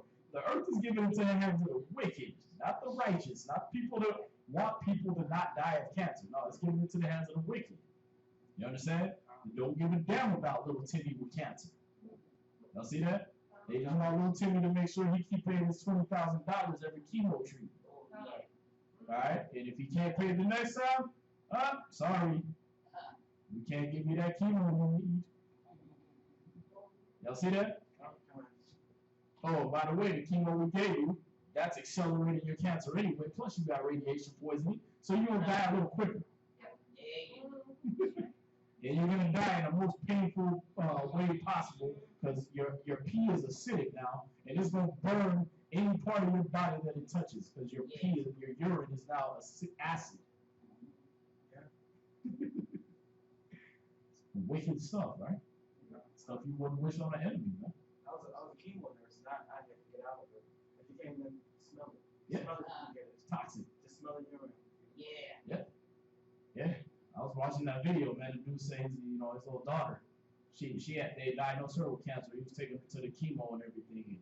And they got to the point where they was having to wear rubber gloves just to change her diapers because when she would pee on herself, the pee was acid. It would burn your skin and change her diaper. And it was burning her as she was doing it. You know what I mean? And she ended up dying, and then he found a cure, some simple cure. He was like, damn, I wish my doctors would have told me all this. Y'all see that? So you think about it, like I said, if not, where and who is it? Who else is controlling all that? We don't get to control that. What's that? That's kind of also like when you think about it, abortion, like how cheap abortion is. Some people even get it for free. Well, like IVF and IUI and all this stuff to help you reproduce is like over $20,000. Yeah. Adoptions, like if you go into private adoption, Yeah. $20,000. Yeah. Like it's ridiculous. Like if I want to put a hit out on the president of the United States right now, he's a human being, right? I have to pay about $100,000 just to get a good hitman to do that, right? But if I want to kill a baby, which is a human being, $400. Y'all see that? Now, if I go do that to kill the president, I'm conspiracy to commit murder and treason and all kinds of other charges, and they just hang your ass as soon as they find you, right? But kill a baby, $400, you good. The earth is given into the hands of the wicked. See that? Now, who instituted that? What was that? Margaret Sanger, right? That's an Edomite. We didn't do that. Come on, man. You go put that in the hands of the average man with a, hey, listen, you want to institute something to kill all the babies before they're born. That ain't our thought process. That's their thought process. Y'all see that? We want to kill all our enemies before they even get a chance to hold a sword. Damn. That ain't our thought process. Y'all see that? That's theirs. Where you at? This is Revelation chapter 6 and verse 4. Right. Go ahead. And there went out another horse that was red, and power was given to him that sat thereon to take peace from the earth, and that they should kill one another. They should do what? Kill one another. Be all peaceful together. Kill one another. See, they wanted to kill one another. They don't only want to kill you, they be killing each other. You know, we've been seeing all these police brutality videos. Oh, they killing black people. They killing their own. They don't care. It's all about death and destruction and money. That's it. You understand? They want the fatness of the land and the dew of heaven, and they don't care about nothing in between. Y'all see that? Oh, whales, kill them. People, kill them. Chickens, kill everything. Y'all see that? Because I want that money. Y'all see that? It said that power was given to them to take peace from the earth and that they should kill one another. Right? So what you're seeing is this is an historical thing, but this is right now also. But the Edomites, they fought one another for more power. You understand? Now, when we're reading in First Maccabees chapter 1, verse 1 through 9, right? We just found out Alexander the Great died, right? Yeah, okay. So he got an STD and died, and then he took his crown and he gave it to his generals, right? He gave it to these 4 generals, and they started fighting with each other. Oh, no, I want your kingdom. I want your land. I want what you got. Y'all see that? That's how they do today. Yeah, America, they want to fight with Britain. They want to fight with everybody else, Russia and everybody. Like, y'all all Caucasians. Y'all all family. Why y'all fighting against each other? Because it was prophesied. Y'all see that? Because they this red horse, they that beast that have the power to kill or take peace from the earth and kill each other. Y'all see that? Cold War. Who was that? White people against white people. Well, no niggas with their finger on the button. Well, no Mexicans up in there, hey, that wasn't happening. Y'all see that? Wasn't none of us. Alright? So that's them. Where you at? Last precept, verse 4. Right, so when it said that power was given to them to take peace from earth and kill one another, was what you write down. The Edomites fought one another for more power. Alright, for example, Alexander's 4 generals, they fought with each other. They struggled with each other. Alright? And we're going to read that out of this Josephus, who was a Jewish historian. And we're going to the book of Josephus, Antiquities of the Jews. Y'all want to write this down? Antiquities of the Jews, book 12.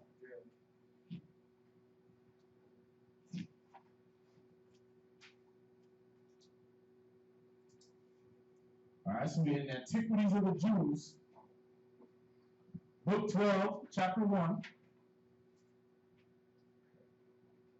And we're going to start at paragraph 1.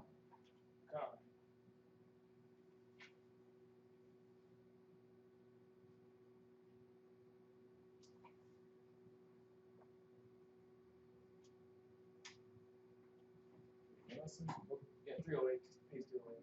Book 12, chapter 1.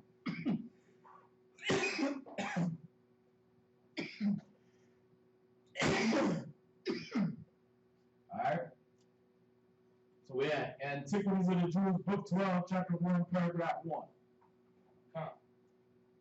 Does everybody got one of these? Y'all got one? Right now? Y'all got one back there? Here, get in this. Y'all group together. Y'all can read it out of this one.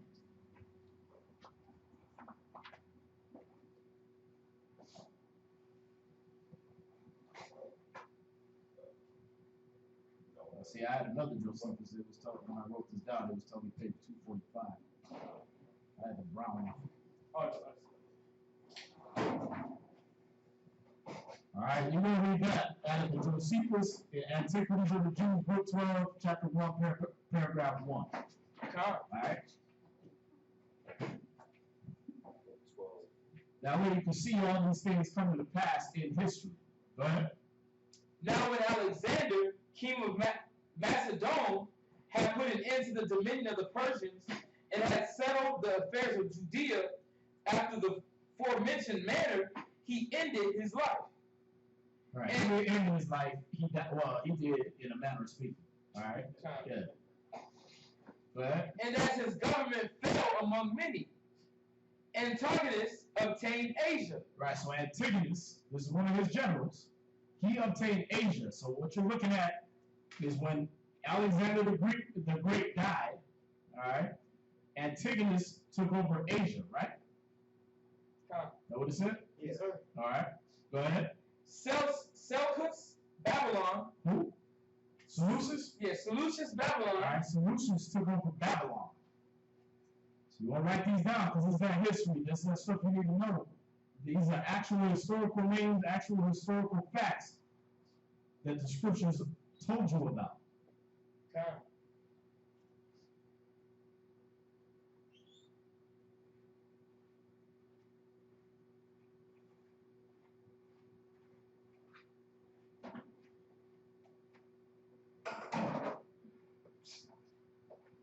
Right?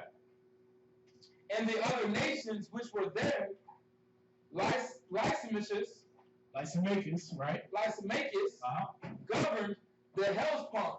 He governed Hellespont. Hellespont.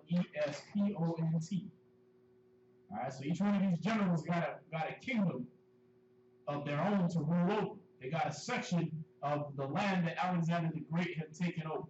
Alright? And we're in the Josephus. You can partner up with them behind you and read out of the Josephus. But we're breaking down Revelation chapter 6. Read. And Cassander possessed Macedonia. So Cassander was over Macedonia. Alright? Which is where he basically, obviously, he must have been like the head general, because he got the land that Philip, Alexander the Great's father, had come from. See that? So he must have been one of the good ones that Alexander the Great liked, and the Philip liked.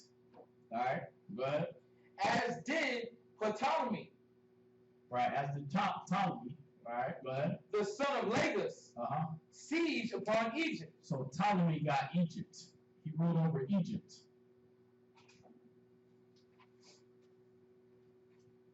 Y'all got that? All right, so those are basically 5 generals that we're reading about. Go ahead. And while these princes, see how you call them princes? They all had them crowns. They all put crowns on themselves, right? That's what we read in First Maccabees. Go ahead. Ambitiously strove one against another. They did what? Ambitiously strove one against another. Now tell me the scripture didn't just say that this is what was going to happen. Y'all see that? They all had power to take peace from the earth and to kill one another. Y'all see that? These people ambitiously strove one against another. Read. Every one for his own principality. See that? They all fought for their own principality, so they can, okay, you were supposed to be over Egypt. What you doing in Hellespont? Winning the war. Y'all see that? Go ahead. And it came to pass that there were continual wars, and those lasting wars too. See that? So they had long civil wars, basically, going on with each other. I mean, come on, look at I just said the word civil war. What that make you think of? Them killing each other, right? North versus South. White people versus more white people, right? Using niggas to kill each other. Y'all see that? That's their nature. That's what was described about them as that red horse in the Revelation. Y'all see that? You see how history had to play out so that you can see these mysteries? So you can see what John the Revelator was talking about, because in his time, like, what the hell are you talking about? Only the disciples knew, oh yeah, that's talking about the Greeks. Y'all see that? Everybody else is looking at Revelations even to this day. And they're looking at like, we don't know what that means. You know what I mean? That's why go to a church, see if they preach on Revelation. You ever heard it? No. I would never do it. I was raised in church from my time I was 2 years old till I was 18. And never heard a sermon being preached about Revelation. They put out some movie, they put out the Rapture movies and all that stuff, and you're watching that, the little corny movies. Left Behind. Right, Left Behind, put those out. You know what I mean? But that's about all you got. Why couldn't they understand this? Because they couldn't understand the scriptures and they can't understand history. And the Most High didn't reveal those things to them. They don't use the scriptures to say, study to show thyself approved to the Most High. Y'all see that? And then he reveals those secrets to you through study. Y'all see that? But the elders that came down with the 12 tribes chart, the elders that came down with what the other nations on the earth are, you know what I mean, with the spirit, the dispensation of the gospel that was given to them, they were able to drop this and show you, look, this happened. Y'all see that? And it's true. All you gotta do is flip on the TV and see if it's still happening. Y'all see that? Where you at? Verse 3. And the cities were sufferers, and lost a great many of their inhabitants in these times of distress. See that? Same thing happened in the Civil War. They ain't changed. Y'all see that? All right, so let's go back. You read Revelation 6 and 4 again. Revelation chapter 6 and verse 4. And as you go back, that's why it says, whereby when you read, you may understand my knowledge, right? Because see, now you're able to understand, why is he saying these things? That don't make no sense. Yeah, it does. It does now. You see that? Now you're going to go back over Revelation, right? I know what that means. I know what that's about. I know what this is. Now it ain't going to be no weird fairy tale playing out in your head. You know what I mean? Dragons coming over here and beasts coming out over here. You know what I mean? You're going to actually see it for what it is. See? And that's that seal being popped open for you. Y'all see that? Go ahead. Verse 4. And there went out another horse that was red, and power was given to him that sat thereon to take peace from the earth, and that they should kill one another, and that there was given unto him a great sword. See that? Now that's Esau's blessing. All right? That's Esau's blessing. He's blessed with that sword, that weapon, for he's got like his military, right? The cops. The cops, you'd be like, damn, y'all niggas looking like y'all gonna drop into Iraq and take over the place, right? They ain't just cops with a, you know, the little Cracker Jack uniform and the badge now, with a stick. Nah, now they got sticks, mace, tasers, nunchucks, Chinese stars, a tank. You know what I mean? They got every damn thing, huh? Right, they body armor, a damn bomb robot, drug sniffing dogs. They got every damn thing. Y'all see that? They got everything. See that? They were blessed with that. That's their blessing. Go to Genesis 27, verse 38 through 40. And we're going to see when they got that blessing. And then I'm going to read this from the 13th tribe of Arthur Koestler. All right? And y'all going to see this is their blessing. All throughout history, this is their blessing. Genesis chapter 27, verse 38. Uh-huh. And Esau said unto his father, Hast thou but one blessing, my father? Bless me, even me also, O my father. And Esau lifted up his voice and wept. Verse 39. And Isaac his father answered and said unto him, Behold, thy dwelling shall be the fatness of the earth. See that? Your dwelling will be the fatness of the earth. You will get all the oil. Everything that has oil sitting on it, you won't be on that. Y'all see that?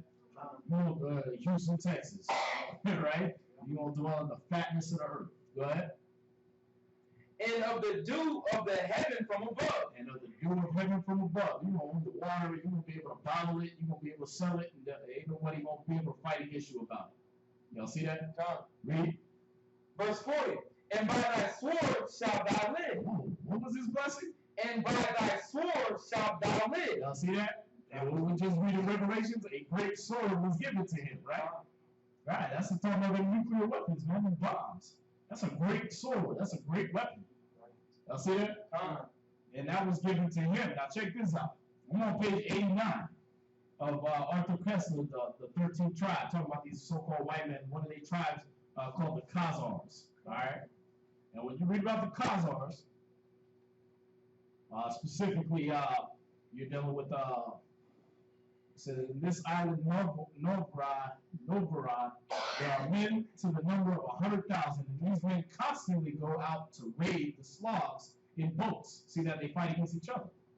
The Slavs and the Slavs and the people of Novgorod, they will fight against each other. It says, and they seize the Slavs and take them prisoner, and they go to the Khazars and Bulgars and sell them there. So they sell their own, they was killing their own people, selling them into slavery. Y'all see that? To each other. Power was given them, they made war one with another. Y'all see that? This is their nature. Alright? It said, we remember the slave market in Itel, mentioned by Masudi. That's the one part.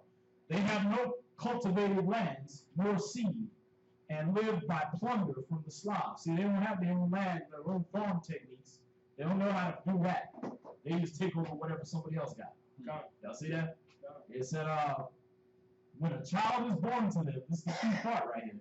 When a child is born to them, they place a drawn sword in front of him, and his father says, I have neither gold nor silver nor wealth, which I can bequeath to you. It's like Isaac said, I ain't got nothing left. I gave it to Jacob.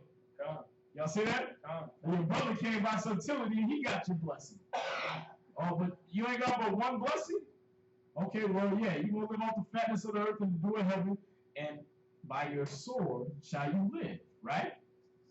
Check this out. He says, a drawn sword is placed in front of him, and his father says, I have neither gold nor silver nor wealth, which I can bequeath to you.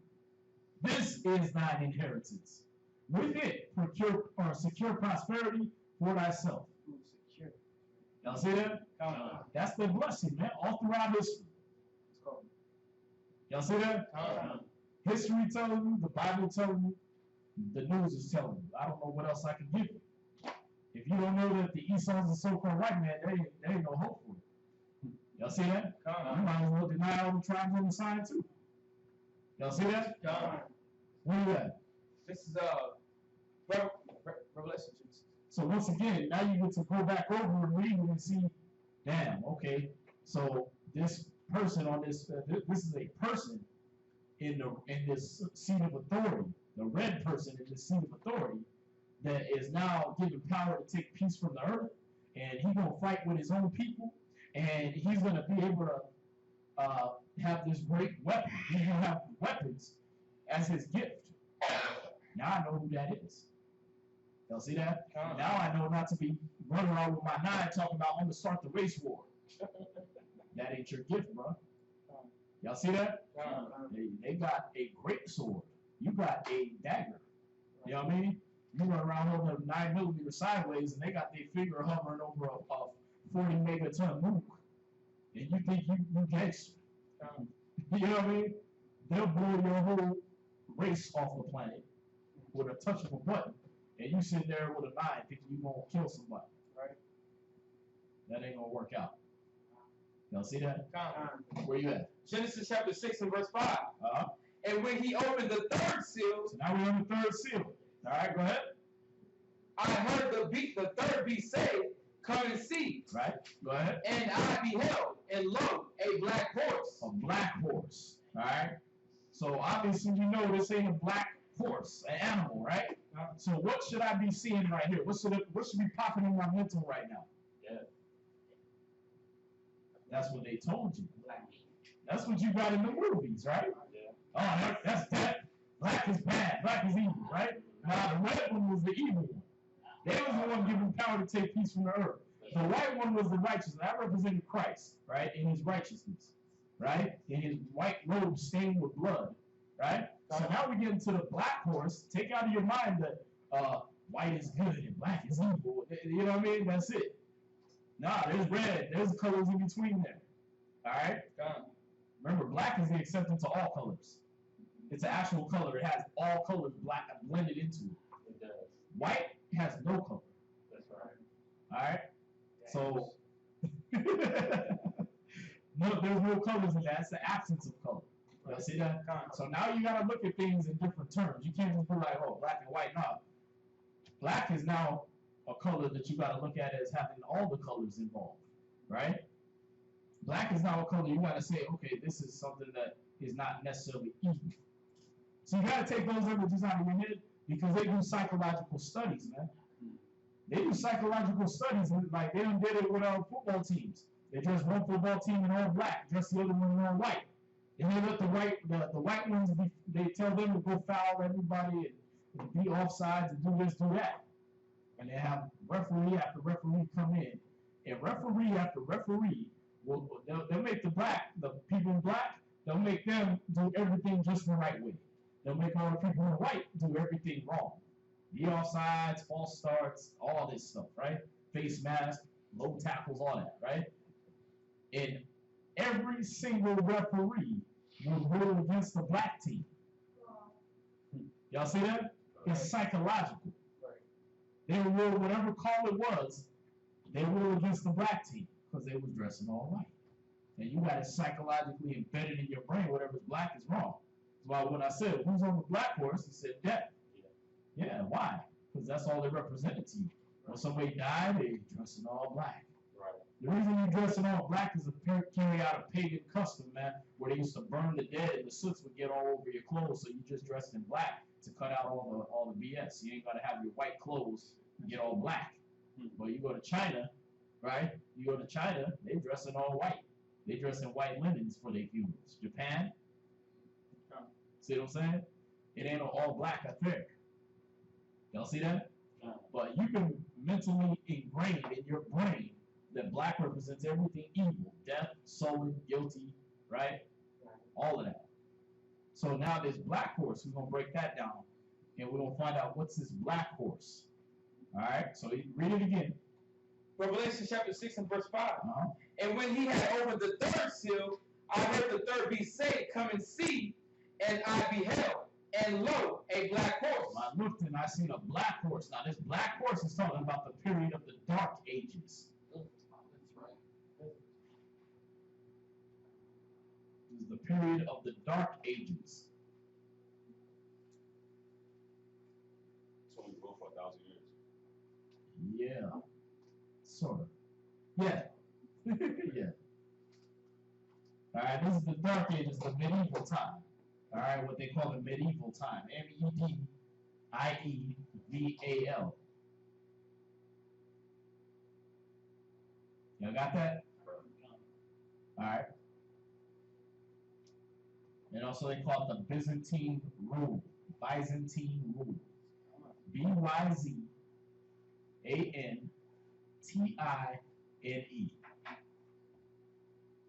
Byzantine rule. And this began with Septimius Severus. So beginning with Septimius Severus, SEPTIMIUS. And then Severus, SEVERUS. And this is another example. When you ever Google Septimius Severus, you get this bust of some brother with a fro, but he's white. Yeah, all with big fro, but it's a white man. Whenever you Google Septimius Severus, they made him white. All right? But they called it the Dark Ages. But they want you to think all the lights went out. He said all education was gone, or all. Right, they try to tell you that there wasn't no knowledge going on. All of a sudden, everybody's just walking around stupid as hell. Nah, that's what they try to put on a black man when he rules. That's what they're gonna say about Barack Obama when he ruled. They're gonna call that the Dark Ages. Right. You know what I mean? Oh, that's when we was just all uneducated running around. No, that's actually your knowledge increased during the time of Barack Obama. In his 8 years, your knowledge increased just like Daniel said it would. Y'all see that? But history gonna paint it out like, nah, that ain't what happened. See that? Because it's gonna be his story. Was that what he was talking about, the Black Man? Nah, the Black Death, that happened after. That happened way after. Yeah, because I'm gonna give you the time frame for that one. And then you're gonna see. Because the Black Death didn't happen until like 14 something. Alright? Or 13 or 1400. Alright? Timbuktu was prominent during that time also. Timbuktu? Yeah. Yeah. Now that was a big empire. And like I said, there was many empires we ruled just like Timbuktu. You know what I mean? There was many empires we started like Timbuktu. There was many empires we ruled over like Timbuktu or even greater. China is an empire we ruled over. Alright? The original Chinese was Israelites. When their emperors wanted to ascend the throne, they had to state what tribe of Israel they came from. Same with the Japanese. What's that? Now I'm trying to think of where that came from, or where y'all pull that from. There's a lot of books. About that, they claim about what tribe they were. Or where they had to say, see, he got volume 2, man. I gotta get volume 2 from Kazak.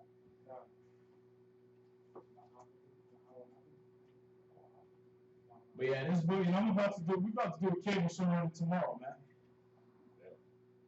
Yeah, he got it in volume 2, man. Yeah, this volume 1 is the one to tell you about, you go through all the medieval time and all that stuff, Russia, Europe, how we ruled Europe. And then when you get to volume 2, it'll tell you about Asia. Alright? But yeah, Kazak got that. What is it? It's called More Amazing Facts About the Black Hebrew Israelites. Alright? That's one Yeshaya put together. High Priest Yeshaya put it together, but when you go through it, he's using books like The Golden Age of the Moor, edited by Ivan van Sertima. Y'all see that? Some of these books I had on a video when we went to his house. I put that video out all over Facebook. And so Christ as a black Jew in one of the Roman etchings, Y'all see that? Holding the lamb. Right? So I got a lot of that in there. But I gotta get you that for the Chinese. I gotta get that out of volume 2.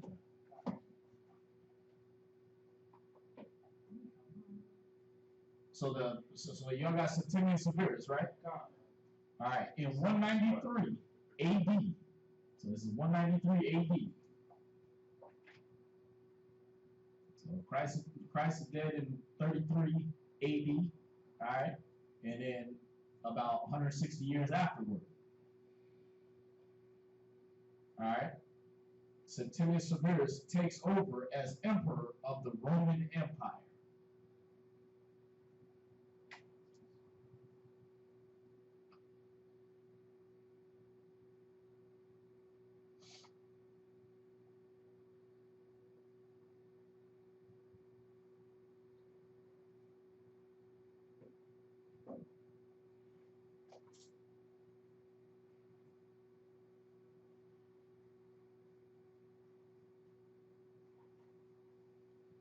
See that? Every time you look at a picture of Septimius Severus,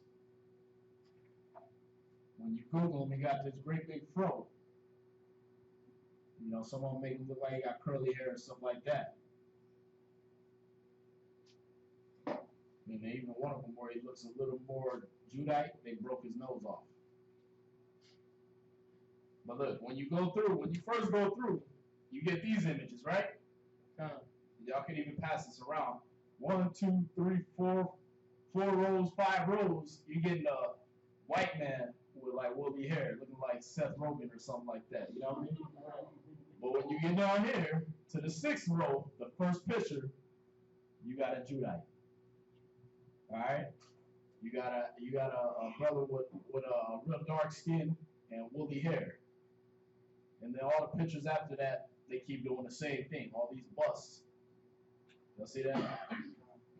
And then you got one that's a painting, about 2 rows, 3 rows under, where it's got him as a Judite again. But yeah, y'all can look through those too. But that's Septimius Severus. And so he takes over as emperor of the Roman Empire in 193 AD. All right. So this is where the black horse. This is the black man in that seat of authority. You understand it?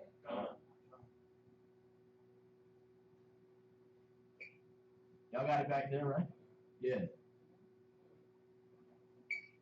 Like I said, they gave like 1 or 2 pictures of him as an actual Judite, and then all the rest of them was a white man with curly hair, right?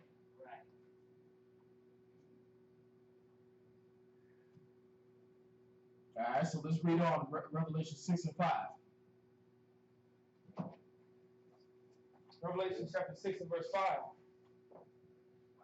And when he had opened the 3rd seal, I heard the 3rd beast say, "Come and see." And I beheld, and lo, a black horse. And he that sat on him had a pair of balances in his hand. Right, those balances, they represent scales, all right? Justice.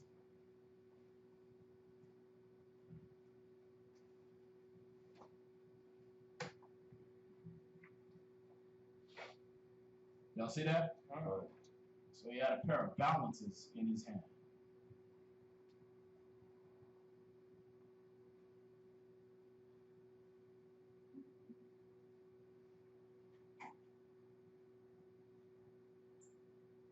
Go to Job 31 and 6 for that.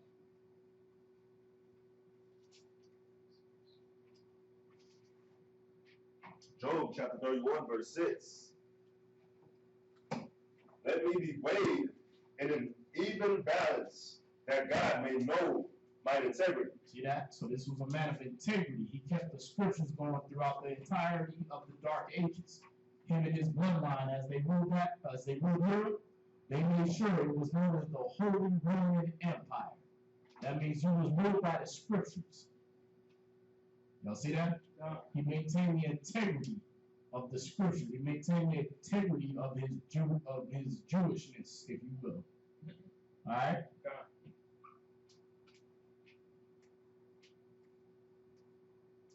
Yeah, Johanna? I was gonna say, so the scripture that says an unjust balance is an abomination, so it's unrighteous judgment. Exactly. That's what it says. A false balance is abomination to the Lord, but a just weight is his delight. See that? Proverbs 16:11. You're gonna put with that one. You're gonna put with this scripture. So you got Job 31:6, Proverbs 16 verse 11.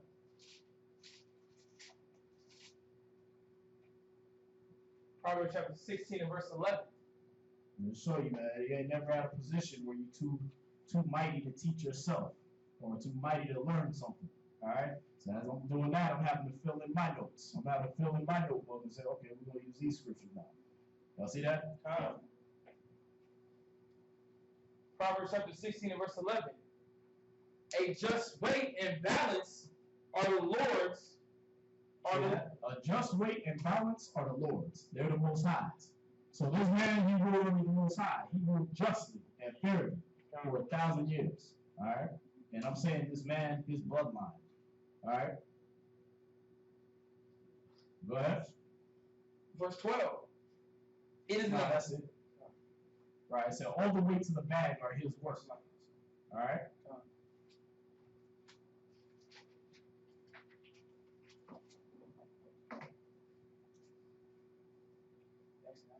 That's the last one. Now we're going to the fresh part of the Verse 6, right? No. All right. So we finally getting around to verse 6 now. No. All right? Well, we'll see y'all Wednesday night. Now we got 40 minutes, so we get to get into this a little bit. Read verse 6 now. Revelation 6, verse 6. Come. And I heard a voice in the midst of the four beasts say, a measure of wheat for a penny, and 3 measures of barley for a penny. See that? So that's a lot of wheat. That's a lot of barley, right? Good. 3 measures. You getting that for a penny? If they say you're getting 3 to 1, and the 1 is a penny and 3 is whatever the hell else, I'm buying it. You know what I mean? They be like, look, you get three bottles of oil for a penny. Here, take my money. You know what I mean? And you get three rocks of frankincense for a big cool. It's all good. You know what I mean? Whatever you saying, I'm getting 3 of for 1 penny. I'm buying that. It's a good time. Y'all see that? Because you right here, it was 3 piles of dog food for a penny. You know what I mean? That's fertilizer. I'll take it. You take the damn penny. I don't need it anyway. Right. You know what I mean? I use it for something. It's 3 to 1, man. Y'all see that? So at this time, what you're seeing is a time of good and plenty, time of equity. You understand? So when the black man was ruling Europe, there was a time of fairness and equity. So that's what that represents when it said that measures of wheat and that measures of barley. It's the equity period during which this is actually going into Constantine the Great. All right? So Constantine the Great, he ruled in 307 AD. So in that time from 193 AD, and then for 1,000 years after, was known as the Dark Ages. So we had Septimius Severus, now we got Constantine. All right? So 193 was Septimius Severus, right? Now in 307 AD, we have Constantine the Great. And he's also within that 1,000 years that was known as the Holy Roman Empire. I know they say bad things about him, but what black man don't they say bad things about? That's what I see Judah. Oh yeah, he went out there, he was worshiping the sun, and that's where he got the cross from. Not true. Y'all see that? But that's how history is going to reflect on a lot of our people. Come on, they covering you up on the news today, man. Was that brother they just shot? And the camera angle from the girl's phone, is showing there ain't no gun at his feet. You know what I mean? And then when the police released it, all of a sudden there's a gun. And, you know what I mean? And they found a sack of weed in his car and all that. Who the hell travels like that? I might travel with a gun if I'm going to a pot shop. I might travel with a sack of weed if I'm a worldly ass nigga. I'll be damned, I'm gonna be caught with both. Just sitting there where you can just find it, like right in the seat. I was using the gun as a pipe. Come on, man. Niggas don't just have it gun. Like, you hide that stuff, man. You know what I'm saying? They're like, yeah, we went in the car and it was right there on the dashboard. Like, really? Right up under the damn, right up under your registration sticker, there's a pound of weed right there? Really? That's how he was rolling? God. Take me, Jeff. Hey. Like, I just pull myself in, right? Like, I'm driving to the jail, officer. You don't gotta worry about it. I'm stupid as hell. What's that? Costume was black. Yeah, Constantine was black. Yeah, they don't give you enough info in the media, man. Trust and believe me. So another thing, was he Israelite? Yeah. All these, that's why it was known as the Holy Roman Empire. All right, we talking about from 193 to about 1453. Sorry. What, that was about roughly 1,000 years where we ruled Europe. You understand? So 1453 is true. That brings you up until damn near Henry VIII. Henry VIII was black. Did you know that? Yeah. That means his daughter, Queen Elizabeth I, she was black. Oh, she got right on that. And her cousin, King James I of Scotland, Oh, yeah. who authorized your Bible, he's black. You don't see that? So yeah, you looking at a lot of the popes was black. They tell you a lot of things. You gotta research. You gotta go to the libraries. You gotta get these books, and I got back. What's that? That's the same bloodline that's in existence now. Same. Oh, that's Timothy Severus. I mean, the British royalty. Yeah, with King James and up until now. No, it's not the same bloodline. It's different bloodline. No. Once they killed, see, Elizabeth didn't have no kids. All right. Then, so they brought her cousin in. When she died, they brought her cousin, King James I of Scotland. He became King James I over England. You understand? Right. That's the same bloodline. Still black. Right? But when he died, they killed his son. See that? Yeah, that was the end of the bloodline, end of the black man's rule. They killed his son and put a white boy up in there. Put a European up in there. What's that?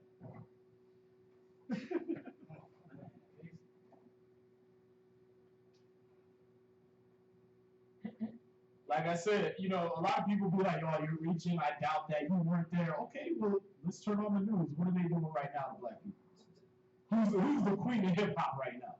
Yeah. Iggy Azalea. Really? You mean hip hop wasn't established by nobody else but some blonde haired white girl from Australia? Wow. Who's the king of pop? Michael Jackson? Okay. What kind of movie y'all about to make with Michael Jackson? Oh, he'll be a white boy. Jesus. Okay, I'm looking at the Bible saying he had skin like polished brass as if it burned in a furnace. What the hell did you just put in this movie? What part can't you read right here that you couldn't get up there? Exodus, Gods and Kings. Moses put his hand in his bosom and took it out. And the miracle was he got turned white. And they put it back in and it came back as of the flesh. What part did you mess up on in this movie where Charlton Heston was half dead pale with a white man is now Moses? Help me with that one. And it helped me figure out how y'all hair grows like this and grows down, but Absalom got his head stuck in a tree. Well, let's see. Where's my pick at? I put this pick through my hair. Oh, that's how you got caught in the tree right there. Now see that? That don't happen with Matthew McConaughey. Now see that? That's what happened.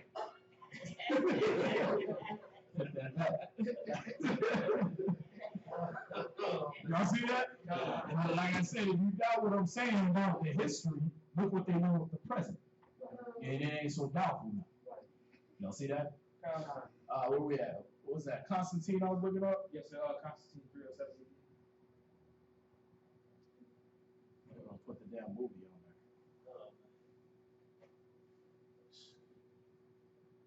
there. Yeah, why you think on the movie and on the TV show they got Constantine, the comic book character, he's white on both of them. Because now when you look at Google now, you know, Constantine, oh, that's a TV show. The young kids don't know about history. They can get on Google now, oh, that's Constantine right there. Y'all see that? So he ran the Council of Nicaea. Nicaea. But yeah, even when you look at his picture, they do the same thing, man. Big old fro, Roman nose, thin ass lips. Y'all see that? They got one where he got a real strong jawline with a little button nose instead of that big honker they always put on the so-called white man that go from their forehead to their lip. And then the rest of those pictures of this stupid TV show with these horrible actors. Yeah, I tried to watch it. I tried to. But yeah, if you look at him, yeah, this ain't no white man. Closest they got to that is Rocky. Right? You know what I mean? That ain't a white man right there. They just carved him in white stone. But that's a damn afro he got on.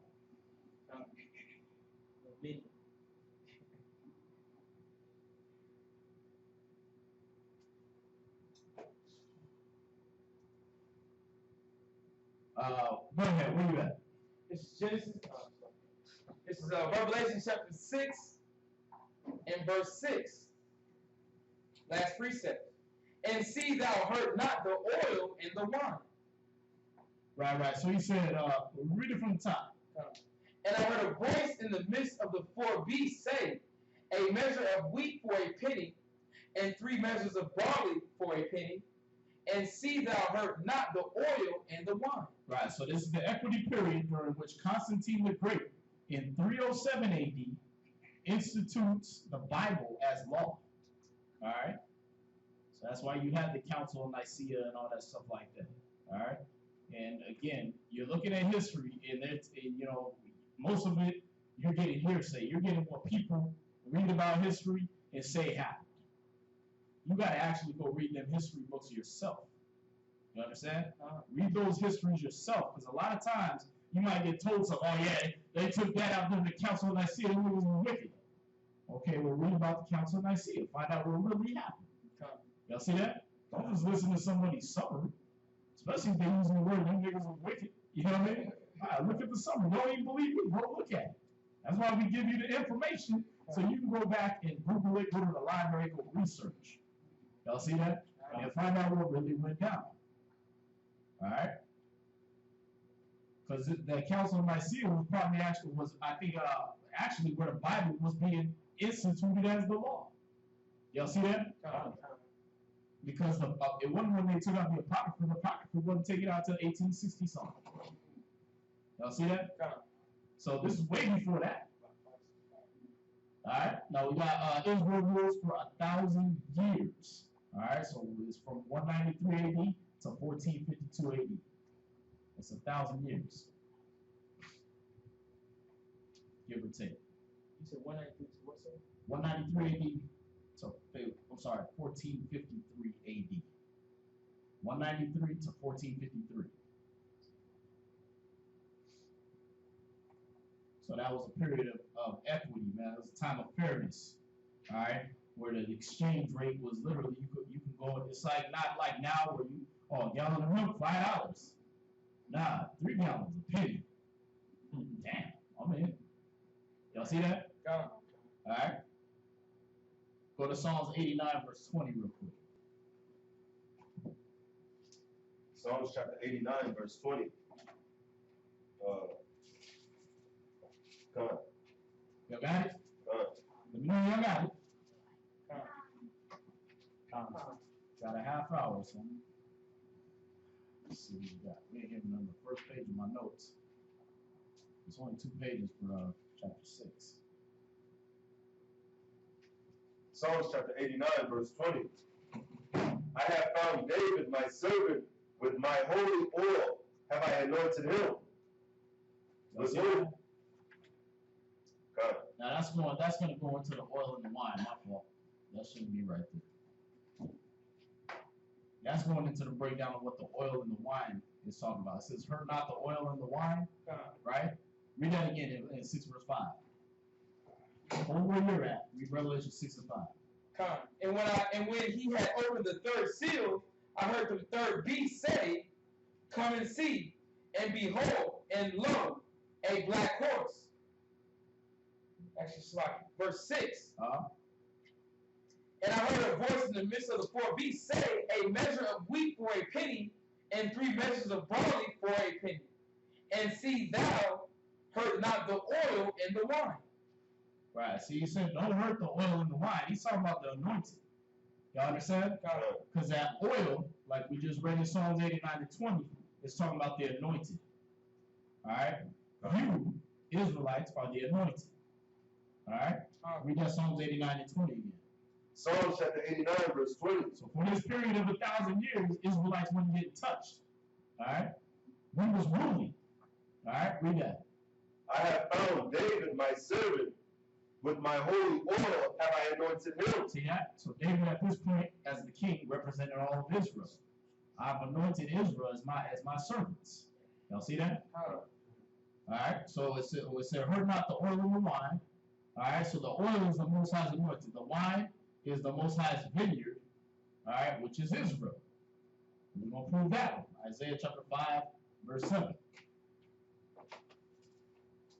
So when he said, hurt not the oil and the wine, it ain't the Most High making a command. Hey, don't touch that oil. Don't touch the wine. I like that. You know what I mean? No, he's talking about Israel. Don't touch the Israelites. From 193 AD to 1453 AD, they are not to be touched. Don't touch my anointing. Y'all see that? Go ahead. Isaiah chapter 5 and verse 7. For the vineyard of the Lord of hosts is the house of Israel. It's what? The house of Israel. Who's the vineyard of the Most High? The house of Israel. There you go. All right. So when he said, don't hurt the oil and the wine, don't touch my anointed. Don't touch my Israelites. Y'all see that? It's everything symbolic, man. I think the Most High really sending the order to angels and Christ and telling them, don't hurt the oil in the wine. He didn't say them to go destroy a grocery store. He said them to go destroy the wicked, man. So when he say don't hurt the oil and the wine, that means go ahead and go slaughter all of them people, right? Ezekiel 9 and 4, go through the midst of the city and smite, right? But don't touch the oil and the wine. Don't touch my anointing. Y'all see that? They're the ones that got the mark, the seal. Y'all see that? So read on. Of Israel, and the men of Judah, his pleasant plant. See that? And the men of Judah are his pleasant plant. So he just covered Israel and Judah, both kingdoms. Y'all see that? Go back to Revelation 6. Revelation chapter 6 and verse 6. Read again. And I heard a voice in the midst of the four beasts say, a measure of wheat for a penny, and 3 measures of barley for a penny. And see thou hurt not the oil and the wine. All right, so now y'all getting a clear understanding of what that's saying, right? Right, it's telling you, look, we're gonna have this. You have this period of 1,000 years where the black man's gonna rule, and my anointing ain't gonna be touched. There's gonna be fairness. See that? If you bring in three measures a week, you get a penny. If you want 3 measures a week, you pay a penny. Y'all see that? Be just balances. Y'all see that? Go to verse 7. Verse 7. And when he had opened the 4th seal, I heard the voice of the 4 beasts say, come and see. Hey, somebody go back there, one of y'all brothers go back there and get the sign that Professor Arnold Ehret signed. The mucusless diet system. Alright? So when he opened the 4th seal, he heard what? Heard a voice of the 4 beasts say, come and see. So he heard the 4th archangel say, come and see. Alright? Go ahead. And I looked, and behold, a pale horse. Now who can guess who's sitting on this seat of authority?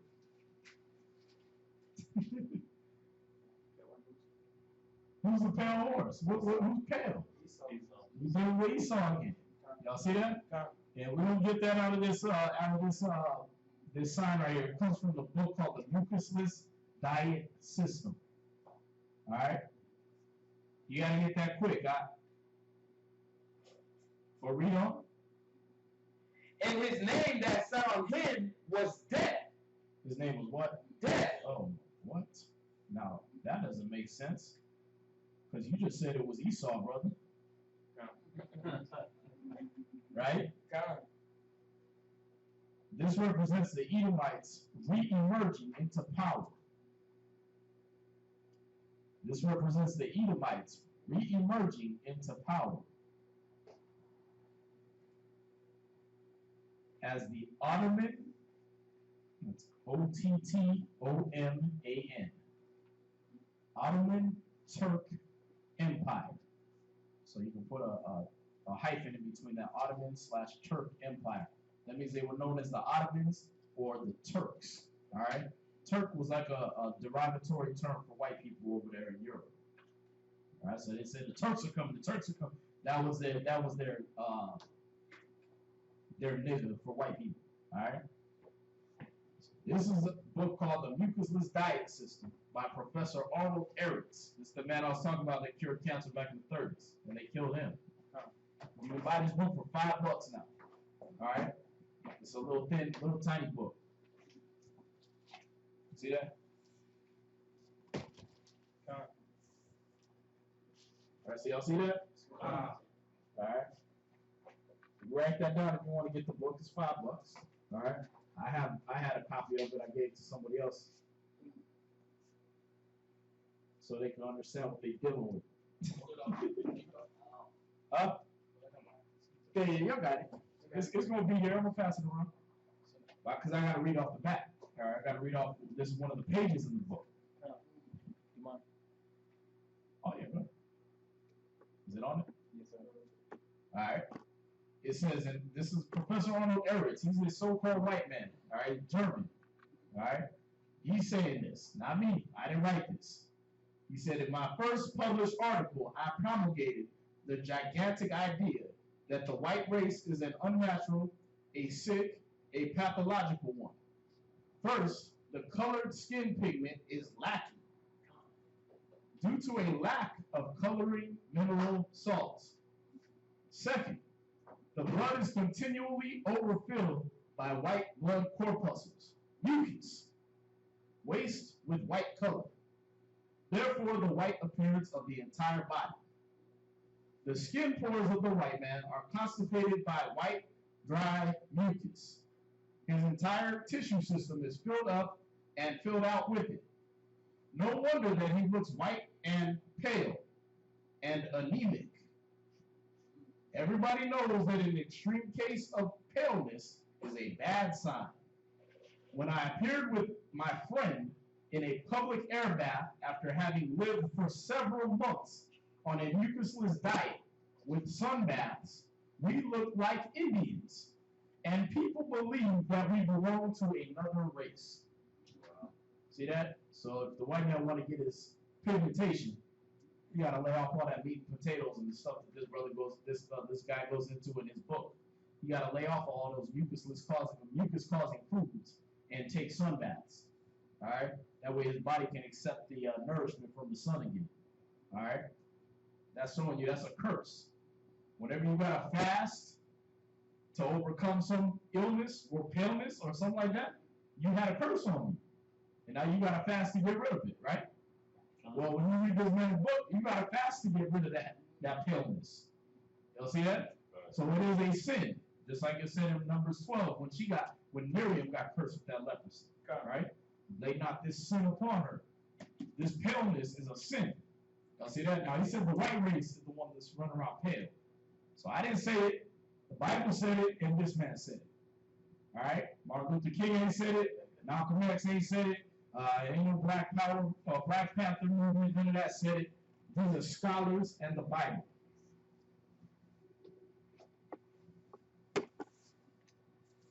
All right, and it's called the Mucusless Diet System, a scientific method of eating your way to health. All right. So I'm plugging books in here too. You know what I mean? So I should be getting royalties, but I'm not. It says. So that pale horse is the Edomite Empire, the Edomites re-emerging into power as the Ottoman Turk Empire, all right, in 1453 AD. 1453 AD. They defeated and destroyed Constantinople.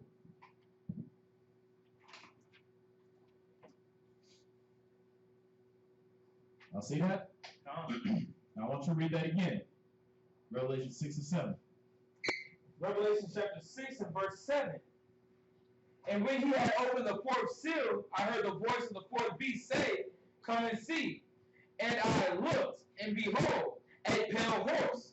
And his name that sat on him was Death. Right? And hell followed with him. Oh, so you said it was Esau. It said his name was Death and hell was following behind him. Well, let's see what the scriptures say death and hell is. All right? So Esau, since re-emerging, you can write this down, Esau, since re-emerging, has destroyed the earth.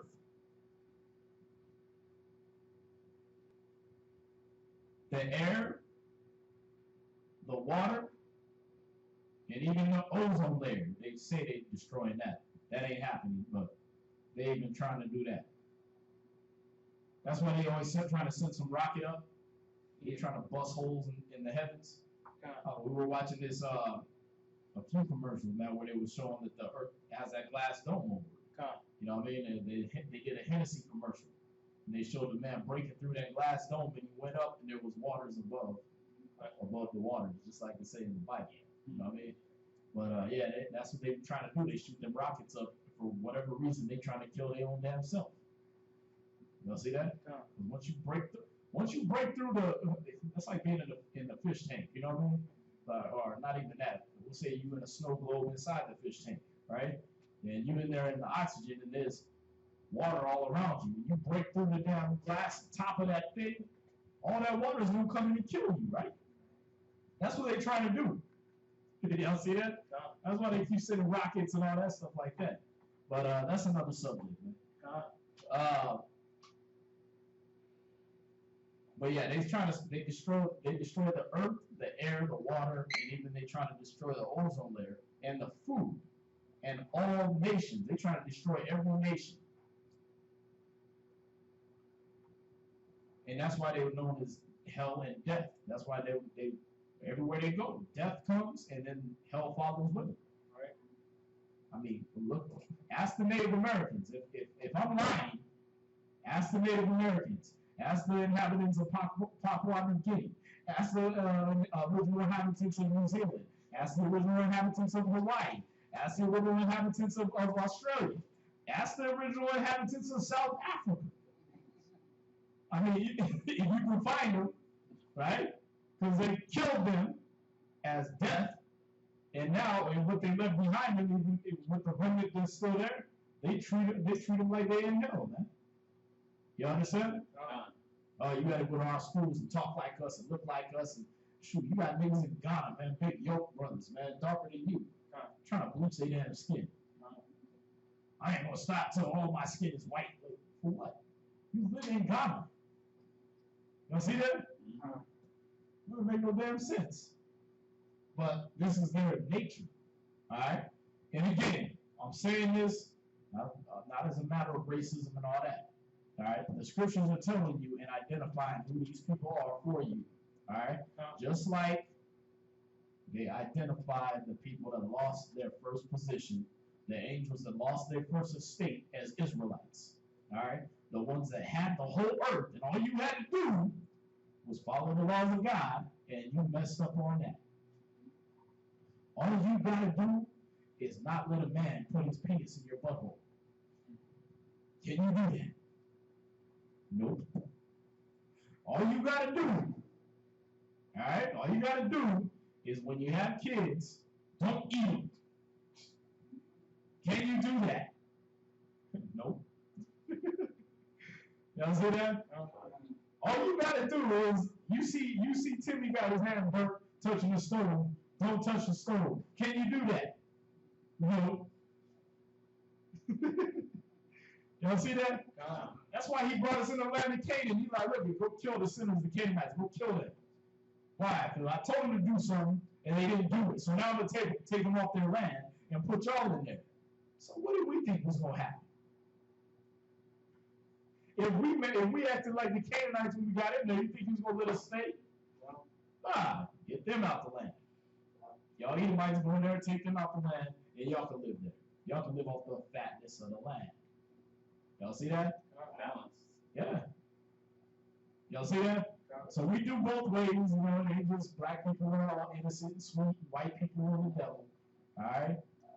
This is just the way it is, alright? The devil is black. This is like we're revealing all these great historical figures. The devil is black too. He said he transformed himself into an angel of light.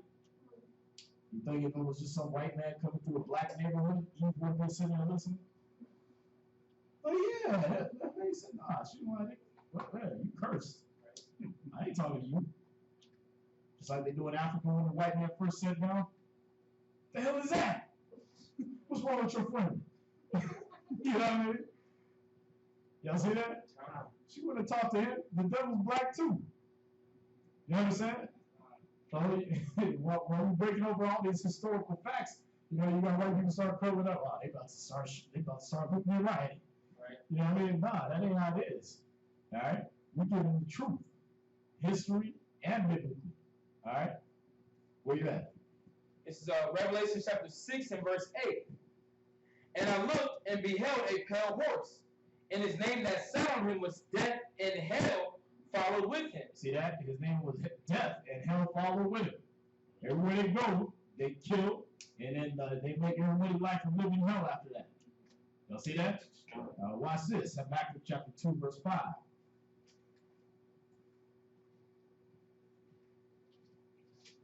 And when you read Habakkuk, you read about, you know, when you start at verse 4, you read in there, it says his spirit which is lifted up is not upright in him. See that? Well, only for one that got their spirit lifted up with pride. Not us. We in mourning and sadness and depression. We barely lift our head up in the street. Y'all see that? But the ones that got their head up high, proud to be an American, right? Proud to be white, proud to be, you know what I mean? Yeah, that's them. But let's see. Let's see what Habakkuk is going to say about these people that got their pride lifted up. Read verse 5. Habakkuk chapter 2, verse 5. Yea, also, because he transgresseth by wine. He transgresses by wine, man. How do they get rid of the Native Americans, man? Yeah, that fire water. You want some of this fire water? Huh? What's that? Ooh, oh, that burns. I feel funny. You know what I mean? That's gonna taste good, man. Let me get some more of that. I forgot all my problems of the day. Let me get some more of that. He transgressed by wine. See that? They the ones like to play all the drinking games, man. They like to get stupid drunk. Well, who's known for that? All the tribes of Esau, man. The Irish, right? The Russians, right? They all known for that. Get stupid drunk. They like to play the drinking games. You go to any college campus, they want to drink everything under the table. You know what I mean? Yeah, they got all the drinking games. Like we didn't invent beer pong. You know what I mean? Spin the bottle type stuff where, okay, the bottle hit this part of liquor, you won't drink that. You know what I mean? What's it? Yeah, the coin thing. Yeah, the coin thing. Huh? Quarter bottle is what they call it. Yeah. You know what I mean? That's their games. We wasn't the ones sitting around saying, hey, let's see how close I can get to death by drinking. We have laws against that. Y'all see that? So he said he transgresses by wine. Go ahead. He is a proud man. He's a what? A proud man. Proud man. Right? Go ahead. Neither keepeth at home. He don't keep it home, man. Oh, you got all of Europe now, right? 1453 AD, they came back. They won over all of Europe. They got Russia, England, Britain, all that stuff like that. They got everything, right? But they couldn't keep it home. Where they want to go next? Let's go to a country we've never seen or heard of before. Let's go into this brave new world and risk falling off the edge of the damn planet. Y'all see that? They don't want to keep it home, man. Like, y'all was good. Everybody in the world can fit on Australia with an acre of land, and there's still be half of Australia to cover with just nice, lush greenery with animals on it. Everybody in the whole world could fit on the continent of Australia. Y'all see that? On an acre of land each. And there'd still be half of Australia you ain't covered. But Esau like, nah, there's too many of us here. London's too crowded. We gotta go over there to a whole other end of the earth. Y'all see that? What did Alexander the Greek do? He was trying to push the Greek Empire as far east as he could. He wanted to take over the whole east. Because that's all they knew about at the time. Y'all see that? So he wanted to take over every damn thing. Why you couldn't just stay in Greece? Y'all see that? Why didn't you just keep your ass at home? Y'all see that? That ain't the Judite way, man. You got 40-year-old Judites still living with their damn mama. Much less go to a whole other country. Y'all see that? Once they get a girl, that's it. You ain't seeing him no more. Where he at? Home? He keep at home. Dwells in tents. Y'all see that? Native Americans, they was over here all this time, they weren't going nowhere else. Right? So you can't even tell me Israelites now. No, I'm not. They still This is my land. I was always here. No, you weren't. Right? I'm trying to keep at home. I'm trying to take me anywhere else. That's our nature. Esau want to go to the earth ain't big enough. We gotta go to outer space. We want to colonize Mars. Nigga, there ain't enough people to colonize Earth. You done messed that up. You found one trickle of water. We gotta pollute that. Like, yeah, man. You got 75% of the Earth's surface is water, and you polluted all of that. And you looked up in a telescope and seen a little piece of ice on Mars. I gotta go get that. Like, damn, man. He's a proud man. He don't keep at home. You know what I mean? They're the first ones to sit there and try to put a flag on the damn moon. Or say they did. Right. Come on, man. You proud as hell. You don't own the moon. Who the hell else up there anyway? What you want to own that for? Oh, this is prime real estate. Ain't no water up there. Ain't no, like, what's up there? What you trying to plant your flag in? A rock? We will plant our flag in a desolate rock, and one day we'll live up there. Why? You can't live down here. Y'all see that? But that's their nature, man. They're a proud man. They don't keep it home. What else? Who enlargeth his desire as hell. He enlarges his desire as hell. So this man is as what? As hell. He's as hell. Go ahead. And is as death. And is as what? As death. Uh-oh. And what did Revelation 6 verse 8 say? So come with it. Revelation chapter 6 and verse 8. And I looked, and behold, a pale horse, and his name that sat on him was Death, and hell followed with him. Y'all seeing it now? See that? That's his name. That's his nature. Y'all see that? So we just read that in Habakkuk chapter 2 verse 5. Now reading Habakkuk 2 verse 12. Habakkuk chapter 2 and verse 12. Woe to him that buildeth a town with blood. Uh-oh. Well, who does that? Who's the ones want to build a town by blood? Esau. Yeah. You'll come over and slaughter everything. And while your blood's still fresh on the ground, you use somebody else's blood, sweat, and tears to build a railroad on top of it and a house on top of it. You know what I mean? That's why they be making their movies, man, like Amityville Horror and all that. Right. They know they got it coming, man. Building a damn house on an ancient Indian burial ground and all that stuff. Oh yeah, we know you buried your dead here. It's supposed to be sacred land, but we're gonna put a duplex on this. Right. What? Who would do that? Y'all see that? Yeah, you have it? I was gonna say when you were talking about them building on like ancient grounds, I don't know if I was watching, it probably wasn't real, but I think it was a movie, like they built like houses and on like top of cemeteries. Like if they're old cemeteries. Yeah. Like if you basically I would say you can't see the headstone. Probably when they start doing it. Nah, a lot of times they don't even move the bodies. They just pull the headstones out, run them over with a bulldozer, smash them down, and then you build a house on them.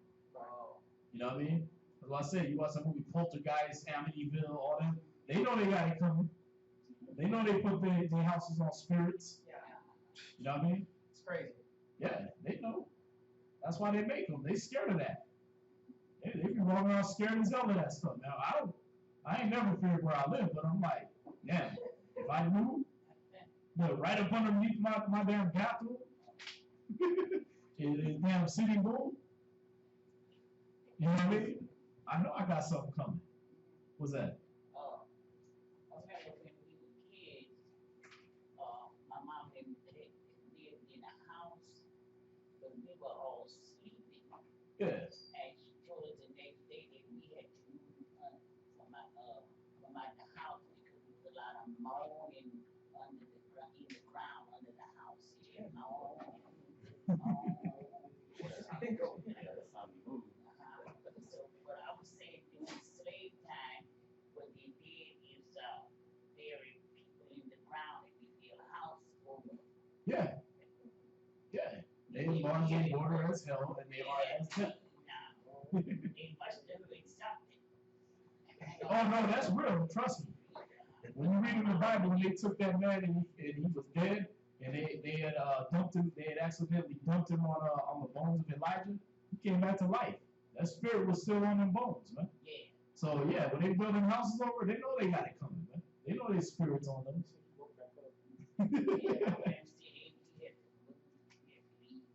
Yeah. We didn't hear it, but they did. Right? Shoot, and that's enough for niggas. You ain't gotta make a 2-hour movie about that. You know what I mean? We out. Right? You know what I mean? Oh, it was just the pipes. Yeah, we need some pipes. You know what I mean? For sale. You see that? Huh?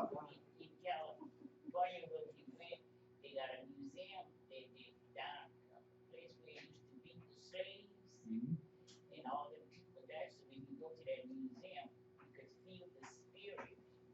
Yeah. Yeah. Yeah, they know what's going on. Yeah. But you know, this is just showing you that that's in their nature. They don't keep it home. They enlarge their border as hell and are as death. They transgress by wine. They build cities on blood. You see that? What else is it? About and establish a city by iniquity. See that? They establish cities by iniquity, man. They build up their cities like everybody wants. Oh, I want to be a city councilman. I want to be a mayor. Well, the way you got to do that is you got to commit some big time iniquity, man. That's why they put them shows out, man. House of Cards, right? They got that where they showing him how he had to be president. That he ain't guilt free. He got law on his hands to do that. You know what I mean? Pushing chicks in front of trains and everything. Put the dude in the car with the gas. Yeah. In the garage. Stepped out. Yeah, he got bodies on him to get there, right? That's what the boys. Yeah, that's where the president's made out of. You know what I mean? Scandal. You know what I mean? They showing you all that. Like, this is how we get our cities, man. This is how we got our country. Right? Then you look at their history, once again, you go in there, Sand Creek Massacre, right? Wounded Knee, man, there's more massacres than I can even think of right now. Also, the Black Holocaust. Right, the Black Wall Street, they killed them. You know what I mean? Slavery. They know what they got coming because that's what the scriptures are telling them about themselves. Right? That they build their town by bloodshed. They establish cities by iniquity. Y'all see that? They don't do it fair. They don't do it righteously. They know, yeah, we came over here as just lost pilgrims, and then there was just this big open country, and we found it and got it all to ourselves. You came over here and killed a bunch of Indians. Don't skip that part. You killed a bunch of peace-loving people that was trying to keep peace with you. And we didn't get the word peace pipe from your white ass. No, peace pipe came from them peaceful ass Indians you killed. Right. And it was extending a peace pipe to you and you shoved a damn gun up their butt. Y'all see that? So, this is their nature. Y'all see that? So, you know, when I watch the news and a brother gets shot, yeah, it makes you mad, but it's like, business as usual. Yeah. That's what you get. And our brothers don't understand it. That's why they get shot. It's like, you don't understand this is how they made their cities? This is how they established their life. They're like hell and death. Yeah. Now you can either be cool and be on the good side of hell and death, you know what I mean? Or you can play with it. What's that, sis? Oh, when you was talking about like them shooting people, Mhm. I'm not sure if y'all heard, but like today off of like Westland and this and that, there was like a really, well, it was like really bad. There was a guy, his name was Defy or something, and he went on a shooting spree. Like it's been on the news probably most of the day today. He shot 9 people. The police killed him. They say that supposedly they say he's Indian, and they say that he probably went on a rampage, something to do with his job.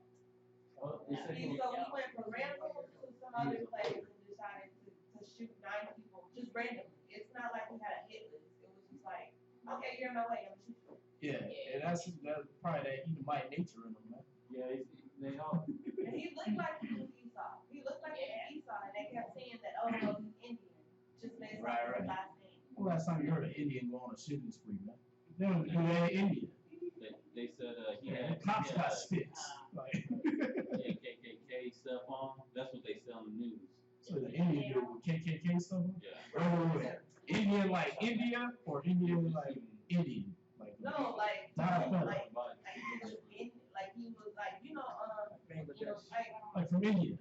yeah. Okay. When's the last time they've been at war with anybody? The last big uprising they had was Gandhi, and that nigga was just starving himself to death for peaceful protest. See that? You heard no Indian bombers, you know what I mean? None of that. You don't see that. You know what I mean? They come up with namaste. Yeah. That's a American trait. Y'all see that? But see, through the precepts, we get understanding. We watch the news, oh, he's Indian? Yeah, right. Because we know who lived by the sword. We know whose blessing is that sword. And y'all ain't giving it to brown people. Y'all see that? I don't watch too many of them open carry videos to know you don't give them rights to brown people. Right? As soon as they see a nigga with a gun, that's over. Right? Oh, you got a permit? I don't care. Oh, you got a license? You got a pardon from the president? They don't care. They shoot you. They pull their guns out on you before you even touch your gun. Y'all see that? And the white man, they walk up to him, oh, hey, why are you walking around the street with a gun? That's weird. And yours is loaded. You don't even gotta have it slung over his shoulder. Maybe have it right in his hand like he's ready to shoot everybody. Hey, why are you doing that? Hey, that's why y'all deserve to get shot by them crazy ass war veterans and all that stuff, man. Y'all see that? When they see a nigga with a gun in a holster in the trunk of the car and blast you to pieces. And then, oh, oops, we found his permit in the visor. That must be what he was reaching for, not the gun all the way in the trunk. Y'all see that? Where you at? This is Revelation chapter 6 and verse 8. All right, let's finish that up, man. We're going to finish 8 and then I'm going to dismiss, all right? So we got a few more scriptures. We got a few more verses out the way. Go ahead. And power was given unto them over the fourth part of the earth. Right, so when it says the power was given to them over the fourth part of the earth, all right, so this fourth, that power and rulership, all right, this fourth horse, that power and rulership, he accomplished these deeds during its reign. All right, he had that power over the fourth part of the earth during their reign, during that from that time of 1453 when they got to take over. During that time until now, the time of the Gentiles be fulfilled. All right. So when you see that, we're in the time of the Gentiles. When it's fulfilled, then we're gonna be back in our power. You see that? So the fourth part of the fourth horse accomplished these deeds during his reign. And what else did it say? To kill with sword. Right. To kill with sword. Go ahead. And with hunger. And with hunger. And with death. So what's their blessing? To kill by sword. To kill by the sword, right? Just like we read in Genesis. All right. And with hunger, all right, they like to starve people out, like they're doing in Venezuela. Scriptures ain't lying. What's that? Would the fourth part of the earth be America? In a sense, because. In a sense, yeah. Right. So I mean, that's basically what they taking over. So during its reign, they were able to take over the fourth part of the earth. And like 25% of the earth is on, that's them. But they basically rule the whole earth with that little 25%. Y'all see that? Go ahead. And with death. And with death. Go ahead. And with the beast of the earth. Right. So these are some wicked oppressors, man. That's how they do it. This is the oppression of the wicked that's represented. And it said, do what with the beast of the earth? And with the beasts of the earth. That's it. Right, they were given that power to be able to kill with the beasts of the earth. When you read about Alexander the Great, he was one of the ones that took all the elephants. Right. And was one of the first to use those as in a war tactic. And then after him, Hannibal did it. Oh, dang, that's what. Hannibal was black though. You see that? But yeah, you had Alexander the Great. He was fighting against the Persians. Right, but Hannibal was the one, the black brother, the black general that brought it out later. Y'all see that? But when you deal with Alexander the Great, you know what I mean? He was on horseback, stuff like that. And then you had the Romans. The Romans brought them gladiator games. See that? And they were killing us with the beasts of the earth. Had tigers and lions and all kinds of exotic animals trying to kill us. Y'all see that? So yeah, that was a Roman arena. The gladiators made the fight and were killed by lions, bears, etc. All right. So that's the breakdown of how they were able to kill with the hunger, the sword, and the beasts of the earth. All right. Huh? Yeah, and that comes later. You're gonna find out about their poisons and their tactics like that later.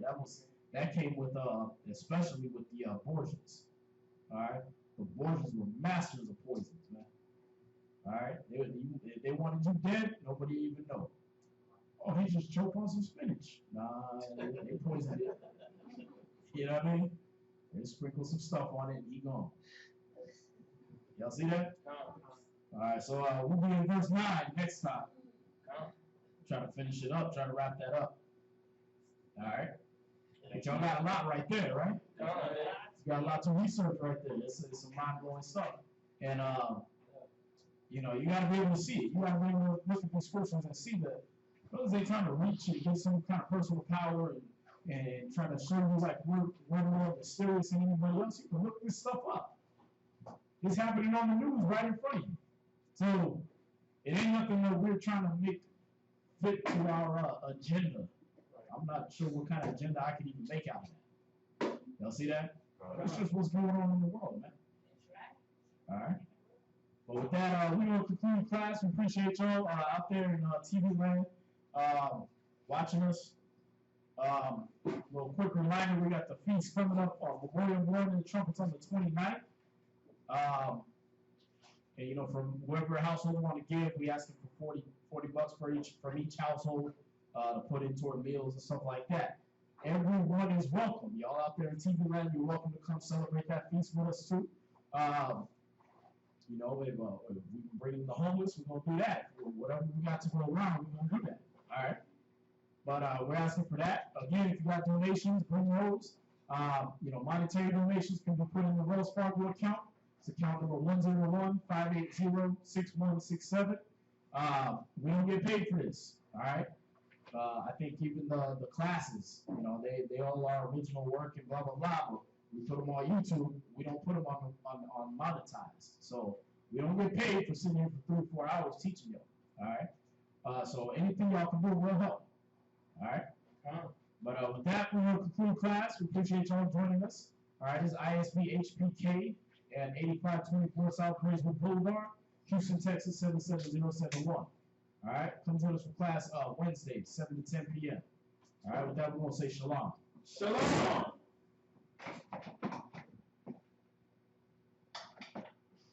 It got lag, so I got to do the news thing.